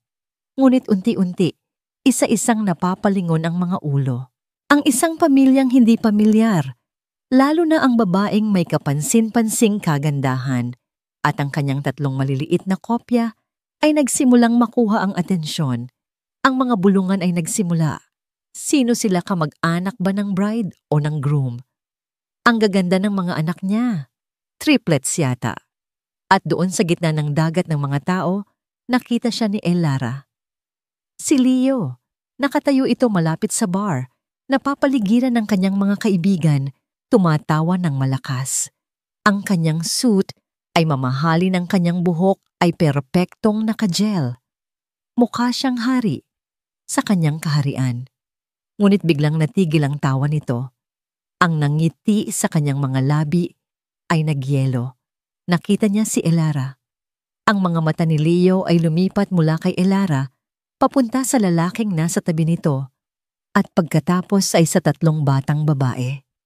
Ang kanyang utak ay tila nagpoproseso, sinusubukang unawain ang isang imposibleng equation. Ang pagkagulat sa kanyang muka ay napalitan ng pagkalito. At pagkatapos ay isang madilim na ulap ng pagkaalarma. Dahan-dahan itong humiwalay sa kanyang mga kaibigan at nagsimulang maglakad palapit sa kanila. Bawat hakbang nito ay tila mabigat. Elara, sabi nito, paglapit ang boses ay hindi sigurado na para bang hindi siya naniniwala sa kanyang nakikita. Ngumiti si Elara, isang ngiting kalmado at kontrolado, ngunit may talim. Leo, congratulations. Salamat sa paanyaya. Anong ginagawa mo dito? Tanong nito. Ang mga mata ay hindi maalis sa mga bata. Inimbitahan mo ako, hindi ba? Sagot ni Elara. At ito, sabi niya, iginaya ang kanyang pamilya. Ang asawa ko si Marco at ang mga anak namin, sina Luna Tala at Aurora. Mga anak ulit ni Leo. Ang salita ay tila banyaga sa kanyang dila. Triplets, oo Leo. Triplets, sabi ni Elara, may diin sa bawat pantig. Isang himala, hindi ba? Lalo na para sa isang babaeng baog. Namutla si Leo. Ang salitang iyon na alam niyang ginamit niya laban kay Elara ay bumalik sa kanya na parang isang sampal. Bago pa man siya makasagot, isang boses ang sumabat. Darling, sino ang mga bisita natin? Dumating si Isabel, nakasuot ng isang napakagandang puting bestida, kumikinang sa mga diamante. Ang kanyang mukha ay puno ng kaligayahan ng isang bride. Ngunit ang kaligayahang iyon ay nagsimulang maglaho nang makita niya kung sino ang kausap ng kanyang bagong asawa. Ang kanyang nangiti ay nanigas. Kilala niya si Elara mula sa mga lumang litrato na nakita niya. Ngunit ang babae sa harap niya ngayon ay malayong malayo sa babaeng wasak na inilarawan ni Leo. Isabel, sabi ni Elara, nilahad ang kanyang kamay. Ako si Elara, ang dating asawa ni Leo. Congratulations sa inyo. Napilitang tanggapin ni Isabel ang kamay niya. Ang hawak nito ay malamig na parang yelo. Ang kanyang mga mata na puno ng pagkukunwaring kabaitan ay sinusuri si Elara mula ulo hanggang paa. Ang inggit ay malinaw na mababasa sa kanyang tingin, lalo na nang mapadako ito sa tatlong batang anghel na nakatingin sa kanya. Oh, so ikaw pala yon, sabi ni Isabel. Ang boses ay matamis ngunit may kamandag. Ang laking ganda mo yata ngayon. Nakatulong siguro ang pera ni Leo. Hindi nagpatinag si Elara, hindi. Nakatulong ang pag-alis niya sa buhay ko. Namula ang mukha ni Isabel. Akmang sasagot na ito nang may sinadyang gawin. Hawak ang isang baso ng red wine, sinadyang natapunan nito ang braso ng bestida ni Elara. Oh my gosh, I'm so sorry. Pakunwaring sabi ni Isabel, ang mga mata ay nagpapahayag ng tagumpay. Ang clumsy ko talaga. Ang mga tao sa paligid ay napatingin. Ito na ang simula ng eksena. Ngunit sa halip na magalit o mag-eskandalo, kumuha lang si Elara ng isang table napkin. Dahan-dahan niyang pinunasan ang mantsa sa kanyang damit. Pagkatapos ay tumingin siya ng diretso sa mga mata ni Isabel at ngumiti. Ayos lang, sabi niya sa isang boses na sapat lang para marinig nilang dalawa. Huwag kang mag-alala. Ang mantsang ito, kayang-kayang linisin. Huminto siya at lumapit pa ng kaunti. Hindi tulad ng ibang mantsa. Sa reputasyon na habang buhay nang nakakapit. Ang nangiti sa mukha ni Isabel ay nawala. Napalitan ito ng gulat at galit. Bago pa siya makabawi, mahinahon nang tumalikod si Elara. Excuse us, sabi ni Elara sa lahat. Hahanapin lang namin ang aming mesa. Habang naglalakad sila palayo, naramdaman ni Elara ang mga mata ng lahat na nakatutok sa kanila. Naramdaman niya ang nag-aapoy na tingin ni Leo at Isabel sa kanyang likuran. Ang unang bala ay pinakawalan na at alam niyang hindi iyon ang huli. Ang gabi ay bata pa at ang pinakamalaking pasabog ay hindi pa nagsisimula. Ang hapunan ay isang marangyang pagtatanghal ng kayamanan. May 7 putahe live na banda at walang tigil na pag-agos ng champagne. Ang mesa ni na Elara ay sadyang inilagay sa pinakalikod na bahagi ng ballroom, isang malinaw na pagtatangka na itago siya sa paningin ng lahat. Ngunit ang bawat paggalaw niya, bawat pagtawa ng kanyang mga anak, ay tila may sariling spotlight. Ang mga bulungan ay hindi natapos. Siya ang misteryosang ex-wife ang multo sa piging. Pagkatapos ng hapunan nagsimula ang mga talumpati. Ang best man ang maid of honor, ang mga magulang lahat ay nagbigay ng mga mensaheng puno ng papuri at magagandang hangarin. Pagkatapos tumayo si Leo. Sa entablado siya ang larawan ng isang matagumpay na lalaki. May kumpiyansa siyang nagsalita tungkol sa pag-ibig, sa kung paano siya naligaw ng landas noon, pero sa wakas ay natagpuan na ang kanyang tunay na norte kay Isabel. Bawat salita niya ay isang patagong patama kay Elara. Ang tunay na pag-ibig, sabi ni Leo, tinitingnan si Isabel ay hindi lang tungkol sa pagsasama. Ito ay tungkol sa paglago, sa pagbuo, sa paglikha ng isang bagay na mas malaki pa sa inyong dalawa. Pumalakpak ang mga tao. Naramdaman ni Elara ang kamay ni Marco sa ilalim ng mesa, marahang pinipisil ang kanyang kamay. Isang paalala, malapit na. Sumunod na tumayo si Isabel. Ang kanyang talumpati ay nagsimula nang matamis nagpapasalamat sa mga bisita. Ngunit sa kalagitnaan ng kanyang tono ay nagbago. Ang kanyang mga mata ay hinanap si Elara sa likuran. Ang paglalakbay namin ni Leo ay hindi naging madali. Sabi ni Isabel, ang boses ay may halong drama. Kinailangan naming malampasan ang maraming balakid. Isa na rito, ang mga anino ng nakaraan. Natahimik ang buong ballroom. Alam ng lahat kung sino ang tinutukoy niya. Minsan ang isang lalaki ay kailangang dumaan sa isang pagkakamali para malaman kung ano ang tama. Pagpapatuloy niya ang bawat salita ay may lason. Ang unang asawa ni Leo, 6 na taon silang nagsama. 6 na taon ng paghihintay sa isang bagay na hindi dumating. Napahigpit ang hawak ni Elara sa kanyang baso ng tubig. Eto na. Dahil may mga babae, sabi ni Isabel, itinaas ang kanyang boses para marinig ng lahat na parang isang tigang na lupa. Gaano man kagaling na magsasaka, gaano man karaming pagmamahal, ang ibuhos niya, mananatili itong tigang. Walang mabubuhay, walang mamumunga. Isang kolektibong singhap ang narinig mula sa mga bisita. Isang direktang sampal. Pero ako, ipinagmalaki ni Isabel, hinahaplos ang kanyang tiyan na hindi naman halata ay isang matabang lupa. Ibinigay ko kay Leo ang pamilyang pinangarap niya. Ipinakita ko sa kanya kung ano ang tunay na pag-ibig, isang pag-ibig na nagbubunga. Ang huling salita nagbubunga ay binitiwan niya na parang isang hatol. Pumalakpak ang ilan, ngunit marami ang hindi komportable. Naramdaman nilang may mali. May kalupitan sa likod ng magagandang salita.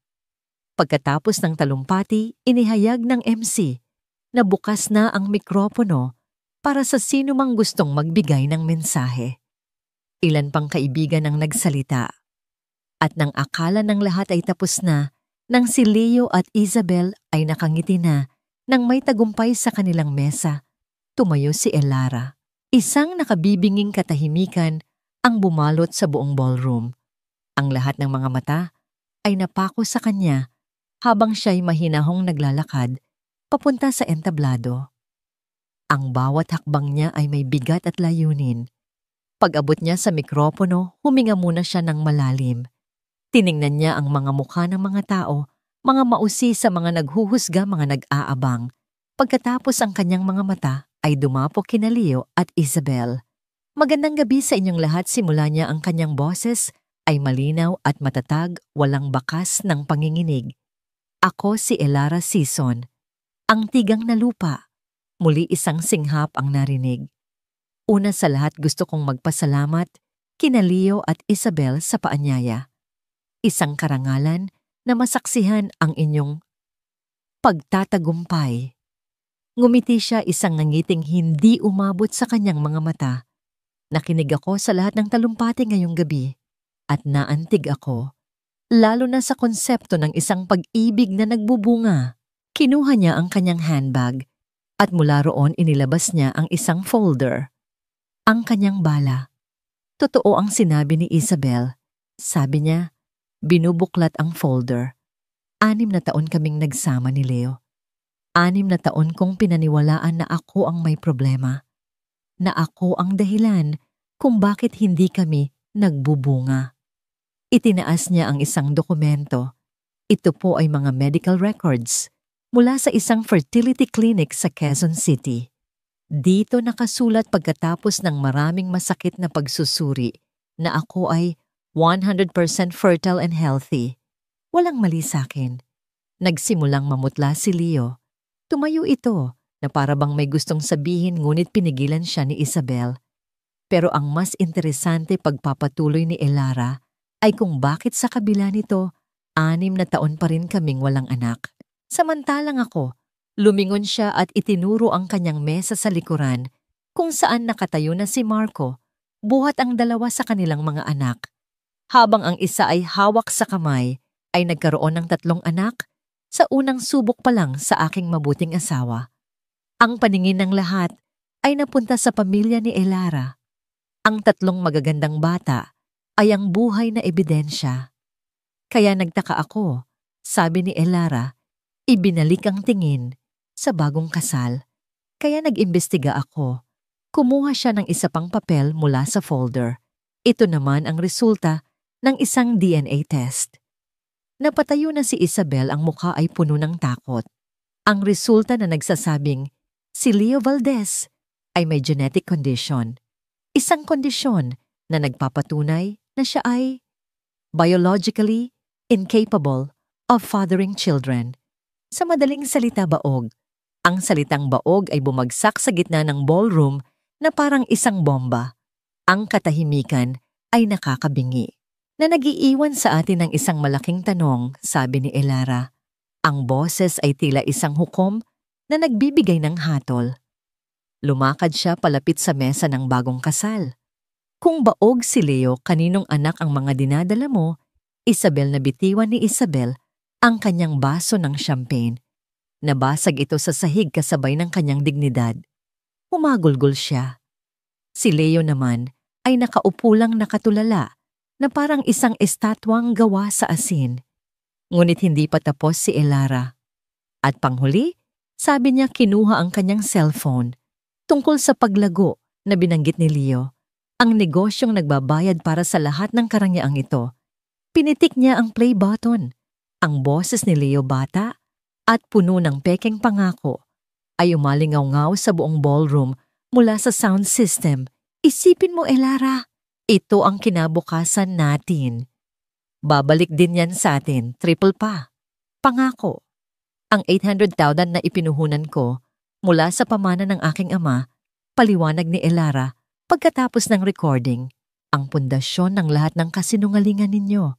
Kinuha niya ang buong folder at marahang inihagis sa gitna ng kanilang mesa.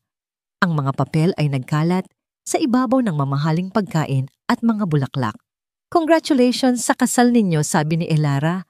Ang kanyang boses ngayon ay walang bahid ng anumang emosyon. Sana ay maging masaya kayo sa pagbabayad ng lahat ng utang ninyo. Hindi lang sa bangko, kundi sa mga taong niloko ninyo. Tinalikuran niya sila. Naglakad siya pabalik sa kanyang pamilya nang may taas noo. Ang mga bisita ay nakatingin sa kanya, hindi na may paghuhusga, kundi may paghanga at takot. Dinaanan niya ang nagkakagulong pamilya ni Isabel at ang mga business partners ni Leo na hindi malaman ang gagawin. Pagdating niya sa kanyang mesa, kinuha niya ang kamay ni Marco. Tara na, sabi niya. Habang naglalakad sila palabas ng ballroom, sa gitna ng kaguluhang nilikha niya, isang huling tingin ang ibinigay ni Elara kay Leo. Nakita niya ito, isang lalaking wasak, nalunod sa sarili niyang mga kasinungalingan na ngayon ay inaani ang kanyang itinanim. Ang tigang na lupa ay namulaklak at ang mga tinik nito ay mas matalas pa sa inaakala ng lahat. Ang paglabas nila sa ballroom ay parang pag-ahon mula sa isang madilim at malalim na tubig. Pagkasara ng malalaking pinto sa kanilang likuran, ang ingay ng kaguluhan, ang mga sigawan, ang pag-iiyakan, ang mga nabasag na baso, ay napalitan ng tahimik na himig ng musika mula sa lobby ng hotel. Si Marco, si Elara At ang tatlong bata ay naglakad palabas, hindi tumatakbo, hindi nagmamadali. Ang kanilang paglakad ay marahan at may dignidad na para bang mga aktor na tapos na sa kanilang pagtatanghal sa entablado. Ang mga staff ng hotel at ilang mga bisita sa lobby ay napapatingin sa kanila, nagtataka sa biglaang pag-alis ng magandang pamilya.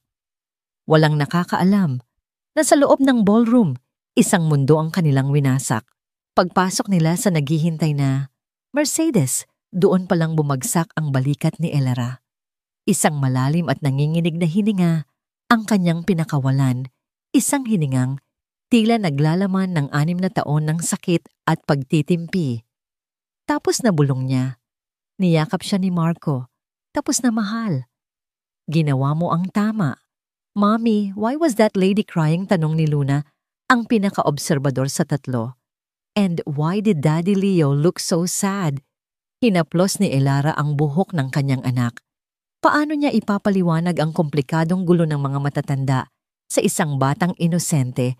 Minsan anak, sagot niya, ang mga tao ay gumagawa ng maling desisyon at kapag nalaman nila ang katotohanan, nasasaktan sila. Did you tell the truth, Mommy? Tanong naman ni Tala. Tumingin si Elara sa mga mata ng kanyang anak. Oo, anak. Sinabi ni Mommy ang buong katotohanan. Good, sabi ni Aurora, because truth is good. Mula sa bibig ng mga bata narinig ni Elara ang pinakasimpleng kumpirmasyon. Ang katotohanan ay mabuti at iyon ang kanyang pinanghawakan. Ang mga sumunod na araw ay isang bagyo ng balita. Ang iskandalo sa kasal ni Leo at Isabel ay naging viral. May mga bisitang nakapag-video sa talumpati ni Elara at ito ay kumalat sa social media na parang apoy. Ang mga gossip blog ay nagpiesta. Ang pangalan ni Leo Valdez at ng Prestige Auto Works ay nabahira ng kahihiyan.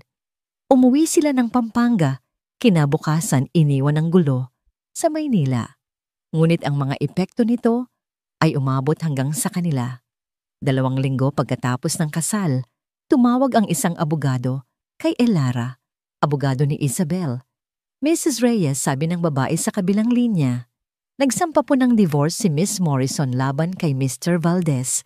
At sa proseso, gusto po sana naming hingin ang inyong tulong para patunayan na ang puhunan ninyo sa negosyo ni Mr. Valdez ay hindi regalo, kundi isang investment. Ito po ay makakatulong sa claim ng aking kliyente at kasabay nito ay magbibigay daan para mabawi ninyo ang nararapat sa inyo. Sa una nag-alinlangan si Elara. Ayaw na niyang magkaroon ng anumang koneksyon kay Leo. Ngunit kinausap siya ni Marco. Hindi ito tungkol sa pera, Elara, sabi nito. Ito ay tungkol sa hustisya. Ang perang yon ay pamana ng tatay mo. Ang perang yon ay pinaghirapan mo. Karapatan mong bawiin ang ninakaw sa'yo. Pumayag si Elara. Ibinigay niya ang kopya ng recording at ng bank statement sa abogado ni Isabel. Ang legal na laban ay tumagal ng halos 1 taon, ngunit sa huli, dahil sa bigat ng ebidensya nagdesisyon ng korte.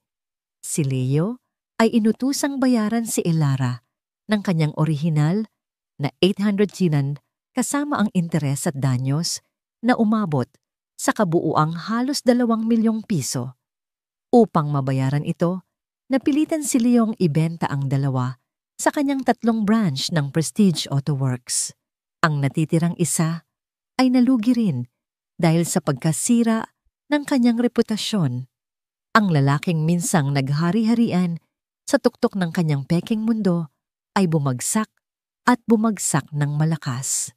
Nang matanggap ni Elara ang tseke mula sa bangko, tinitigan niya ito ng matagal. Ang perang ito. Ito ang halaga ng kanyang sakit, ng kanyang mga luha, ng kanyang 6 na taong pagtitiis. Ngunit sa pagtingin niya rito, wala siyang naramdamang tuwa ng paghihiganti. Ang naramdaman niya ay kapayapaan. Ito na ang huling tali na nagdudugtong sa kanyang nakaraan. At ngayon, malaya na siyang putulin ito. Hindi niya ginastos ang pera para sa sarili. Sa tulong ni Marco, nagtayo siya ng isang foundation, ang Luningning Foundation, Ang layunin nito tulungan ang mga single mother at mga babaeng biktima ng pang-aabuso sa Pampanga na makapagsimula ng sarili nilang maliliit na negosyo. Nagbibigay sila ng small business grants training at mentorship. Ang pera na minsan ay ginamit para sa kasinungalingan ay ginagamit na niya ngayon para magbigay ng pag-asa. Lumipas ang 3 pang taon. Ang Luningning ay may mga branch na ngayon sa buong bansa. Si Elara Reyes ay isa ng respetadong negosyante at pilantropo. Ngunit sa kabila ng lahat ng tagumpay, ang pinakamahalaga sa kanya ay ang kanyang tahanan. Isang hapon, habang papalubog ang araw, nakaupo si Elara sa damuhan sa hardin ng Luningning, ang parehong hardin kung saan sila ikinasal ni Marco. Pinapanood niya ang kanyang asawa na masayang nakikipaghabulan sa kanilang 3 anak na babae na 5 taong gulang na ngayon. Ang tawanan nila ay ang pinakamagandang musika sa kanyang pandinig. Ang mga bata ay tumakbo palapit sa kanya at yumakap. "Mommy, Mommy," sigaw ni Aurora. "Daddy says we're going to see the stars tonight with his big telescope." "Oo nga mga anak," sabi ni Marco, lumapit at umupo sa tabi ni Elara. Inakbayan ito. "Titingnan natin ang buwan ng mga tala." At ang bukang liwayway, napangiti si Elara. Luna, Tala at Aurora, ang kanyang 3 bituin. Tumingala siya sa langit na nagsisimula ng magkulay kahel at lila. Hindi na niya muling nakita si Leo. Narinig niya mula sa mga balita na ito'y nagtatrabaho na lang bilang isang ordinaryong mekaniko sa isang maliit na talyer sa probinsya. Si Isabel naman ay umalis na raw ng bansa. Hindi na sila mahalaga. Sila ay mga footnote na lang sa mahabang libro ng kanyang buhay. Ang tagumpay na intindihan ni Elara ay hindi ang pagbagsak ng iyong kaaway. Hindi ito ang pagkakaroon ng maraming pera o katanyagan. Ang tunay na tagumpay ay ang kapayapaan ng loob. Ang paggising sa umaga na napapaligiran ng mga taong tunay na nagmamahal sa'yo. Ang pagtulog sa gabi na may malinis na konsensya at pusong puno ng pasasalamat. Ang pagtingin sa iyong nakaraan, hindi na may pait, kundi may pag-unawa. Kinailangan mong pagdaanan ang dilim para mas lalong mapahalagahan ang liwanag. Niyakap niya ang kanyang 3 bituin ng mahigpit habang ang braso ng kanyang asawa ay nakapalibot sa kanila. Ito ang kanyang kaharian. Ito ang kanyang tagumpay. At ito ay mas maningning pa sa lahat ng bituin sa kalangitan.